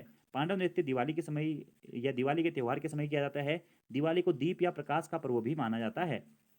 आध्यात्मिक रूप से दिवाली अंधकार पर प्रकाश की जीत को दर्शाता है। इस नृत्य का आयोजन हर साल नवंबर से फरवरी तक गढ़वाल में किया जाता है। अगला है निम्नलिखित में से कौन सा म्यूजिकल इंस्ट्रूमेंट है? चौफला, हुड़का, छोलिया या इनमें से कोई नहीं? तो हुड़का दोस्तों इसमें से क्या हो जाएगा? आपका लोक वाद्य यंत्र या फिर म्यूजिकल इंस्ट्रूमेंट है, जबकि चौफला और छोलिया ये नृत्य गीत माने जाते हैं। ये आपको ध्यान रखना है। हुड़का बाउल नृत्य उत्तराखंड की सांस्कृतिक विरासत का अहम हिस्सा है, ठीक है। हुड़का क्या है? एक प्रकार का इंस्ट्रूमेंट है, म्यूजिकल इंस्ट्रूमेंट या लोक वाद्य यंत्र है। अगला क्वेश्चन है पब्लिक आर्ट इंस्टीट्यूट कहाँ है दोस्तों? लोक कला संस्थान कहाँ पर स्थित है? तो लोक कला संस्थान दोस्तों आपका कहाँ पे है? नैनीताल में स्थित है। या लोक संस्कृति संग्रहालय आपका नैनीताल में स्थित है, नैनीताल के भीमताल में। और किसके द्वारा? यशोधर मठपाल जी के द्वारा 1983 में लोक संस्कृति संग्रहालय की स्थापना की गई थी। अगला है कौन सा मेला जौनसारी अनुसूचित जनजाति से संबंधित है? तो महासू देवता मेला जो है दोस्तों वह जौनसारी अनुसूचित जनजाति से संबंधित है। चालदा महासू, बूढ़ा महासू और पवासिक महासू, वासिक महासू, ये सब क्या हैं? जौनसारी जनजाति के प्रमुख देवता से संबंधित माने जाते हैं। और इनके मंदिरों में जो मेला लगता है उन्हें हम महासू देवता मेले के नाम से भी जानते हैं। जौनसारी जनजाति का प्रमुख मेला है। अगला क्वेश्चन है हमारा जागड़ा उत्सव भी यहीं पे आयोजित किया जाता है। निम्नलिखित युगों में से कौन सा सुमेलित नहीं है? थारू जनजाति आपका उत्तर प्रदेश में है दोस्तों, बिल्कुल सही है। गद्दी जाति हिमाचल प्रदेश में है, ठीक है। टोंडा तमिलनाडु, ये भी ठीक है। कोयंक केरल गलत जाएगा, कोयंक जनजाति नागालैंड में पाई जाती है। अगला है प्राचीन शैल चित्रों वाली लाखों गुफा कहाँ है दोस्तों? लाखों उडियार या लाखों गुफा दोस्तों आपका कहाँ है? अल्मोड़ा जिले में स्थित है। 1968 में MP जोशी, महेश्वर प्रसाद जोशी जी के द्वारा लाखों उडियार या लाखों गुफा की खोज की गई थी। उत्तराखंड में प्रागैतिहासिक चित्रों की सबसे पहली खोज के रूप में लाखों उडियार या लाखों गुफा की खोज को जाना जाता है। महेश्वर प्रसाद जोशी जी को इसके खोजकर्ता के रूप में जाना जाता है। यहाँ पे सामूहिक नृत्य शैली को दर्शाया गया है। उत्तराखंड की जो लाखों उडियार गुफा है इसकी जो तुलना है दोस्तों वह भीमबेटका के गुफा चित्रों के समान की जाती है। और उत्तराखंड में गुफा चित्रों की सबसे पहली खोज या उत्तराखंड के प्रागैतिहासिक कालीन गुफा चित्रों की सबसे पहली खोज के रूप में आपका लाखों गुफा या लाखों उडियार को जाना जाता है। अगला क्वेश्चन है कत्यूरियों की दरबारी भाषा कौन सी दोस्तों? कत्यूरियों की दरबारी भाषा या राजभाषा आपकी संस्कृत थी। अगला है निम्नलिखित में से किस नृत्य में गीत कत्यूरी राजवंश का संस्थापक कौन था दोस्तों? या कार्तिकेयपुर राजवंश उत्तराखंड में शासन करने वाली एक क्या थी? प्रथम ऐतिहासिक राजवंश के रूप में इसके जाना जाता है। इसका संस्थापक कौन था दोस्तों? वो था आपका बसंत देव। 3 परिवारों के 14 शासकों ने यहाँ पर शासन किया था। और कार्तिकेयपुर राजवंश के अंतिम शासक के रूप में आपका किसको जाना जाता है? सुभिक्ष राजदेव को जाना जाता है। फिर सुभिक्ष राजदेव के किसी वंशज ने अशांति देव ने नरसिंह देव के द्वारा अपनी राजधानी को कहाँ से? कार्तिकेयपुर जोशीमठ नामक स्थान से बैजनाथ कत्यूर घाटी में स्थानांतरित किया गया था। तब से इसे कत्यूरी राजवंश के नाम से जाना जाता है। इसीलिए इसके संस्थापक के रूप में अशांति देव या नरसिंह देव को भी जाना जाता है। अगला है कौन सा नृत्य गीत अगला क्वेश्चन है कि किस नृत्य में गीत नहीं गाया जाता है? चोपती में, झोड़ा में, छपेली में या छोलिया में, ठीक है। तो मैंने आपको बताया था छोलिया में आपका क्या होता है? गीत नहीं गाया जाता है, ठीक है। छोलिया में तलवार ढाल के साथ में नृत्य किया जाता है, जबकि चोपती, झोड़ा और छपेली में गीत गाया जाता है। अगला क्वेश्चन है निम्नलिखित में से कौन सी बोली उत्तराखंड की नहीं है? गढ़वाली, कुमाऊनी, भोजपुरी या जौनपुरी? तो भोजपुरी बोली क्या है? बिहार जो उत्तर प्रदेश वाले एरिया में बोली जाती है, इसलिए यह उत्तराखंड की बोली नहीं है। अगला है आदिम जनजातियों और उनके निवास स्थानों के युग्मों में से कौन सा एक सही सुमेलित नहीं है? बोक्सा जनजाति पौड़ी गढ़वाल में है, कोल जनजाति जबलपुर में है, मुंडा छोटा नागपुर के पदार्थ में पठार में है और कोरबा उत्तर प्रदेश में है। तो इसमें से जो बोक्सा जनजाति है दोस्तों वह पौड़ी गढ़वाल में नहीं पाई जाती है, जबकि चंपावत, नैनीताल और देहरादून जनपदों में बोक्सा जनजाति पाई जाती है। पहला ही गलत हो जाएगा, बाकी कोल, मुंडा और कोरबा आपका बिल्कुल सही है। अगला है निम्नलिखित में से कौन सा आभूषण पैरों में पहना जाता है? तो झांवर। तो झांवर आभूषण जो है वह कहाँ पे पैरों में पहना जाता है, ठीक है। आपने गाना सुना होगा हाल ही में, सांवरी सांवरी तेरे खुटों की झांवरी, मतलब पाँव की झांवर। तो झांवरी जो है पैर में पहने जाने वाला आभूषण है। खुट को कहते हैं पैर, पैर को क्या कहते हैं कुमाऊनी में, खुट कहते हैं, ठीक है। तो उत्तराखंड में वहाँ के निवासियों द्वारा पैरों में पहने वाला आभूषण क्या है, झांवर है। जबकि तिलहरी क्या होता है, गले में पहने जाने वाला एक पारंपरिक आभूषण है। नाक में बुलांग पहना जाता है, धागुला हाथ में पहना जाता है। अगला है कफली, गिजड़ी, सिरौल या गजारो, इन नामों से संबंधित क्या है दोस्तों, तो ये क्या है, स्थानीय व्यंजन है। क्या कफली हो गया, गिंजड़ी हो गया, सिरौल हो गया, गजार हो गया, ये सब क्या है, उत्तराखंड के स्थानीय व्यंजन या लोक व्यंजन है।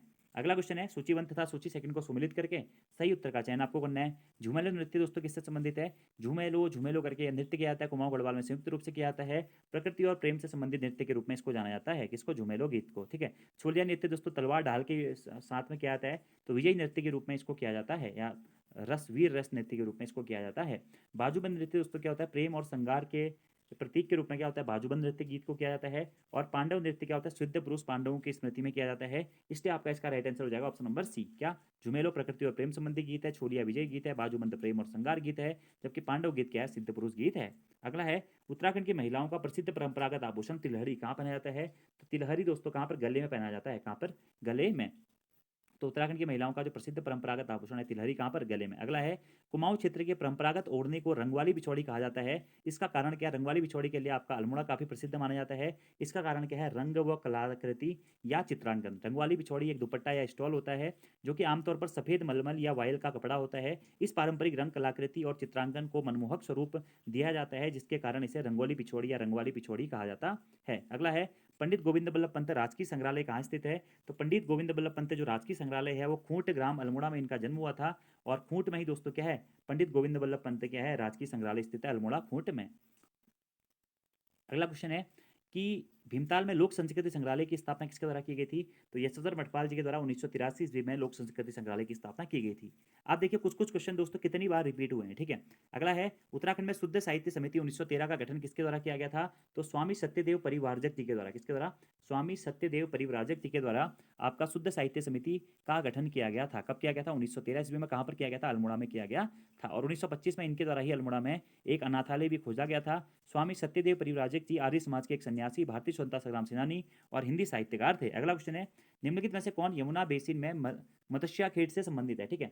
तो यमुना बेसिन में मत्स्या खेत से संबंधित है दोस्तों क्या, आपका मौड़ मेला, ठीक है। उत्तराखंड के टिहरी गढ़वाल जिले के जौनपुर ब्लॉक में मौड़ मेला संबंधित है। यह जून माह के अंतिम सप्ताह में प्रतिवर्ष लगने वाला मेला है, क्या, मौड़ मेला। अगला है, गढ़वाल व कुमाऊं के पर्वतीय क्षेत्र के हाथ से बने कागज के प्रयोग का वर्णन किसने किया है, तो गढ़वाल व कुमाऊं के पर्वतीय क्षेत्र के हाथ से बने कागज के प्रयोग का जो वर्णन है वह H.G. वाल्टन जी के द्वारा किया गया है। किसके द्वारा, H.G. वाल्टन जी के द्वारा इसका वर्णन किया गया है, क्या, हाथ से बने कागज का। और भोजपत्र या भुजुपत्र जो है उसके क्या होते हैं, पहले उसकी खाल पर क्या होते थे, आपके कागज का प्रयोग के रूप में प्रयोग किया जाता था। अगला है, उत्तराखंड की महिलाएं एक आभूषण पहनती है जिसे तिलहरी कहते हैं। कहाँ पर पहनती हैं तिलहरी दोस्तों, तिलहरी दोस्तों आपका क्या होते हैं, गले में पहने जाने वाला आभूषण है। तिलहरी उत्तराखंड की महिलाओं द्वारा गले में धारण किया जाने वाला एक आभूषण है।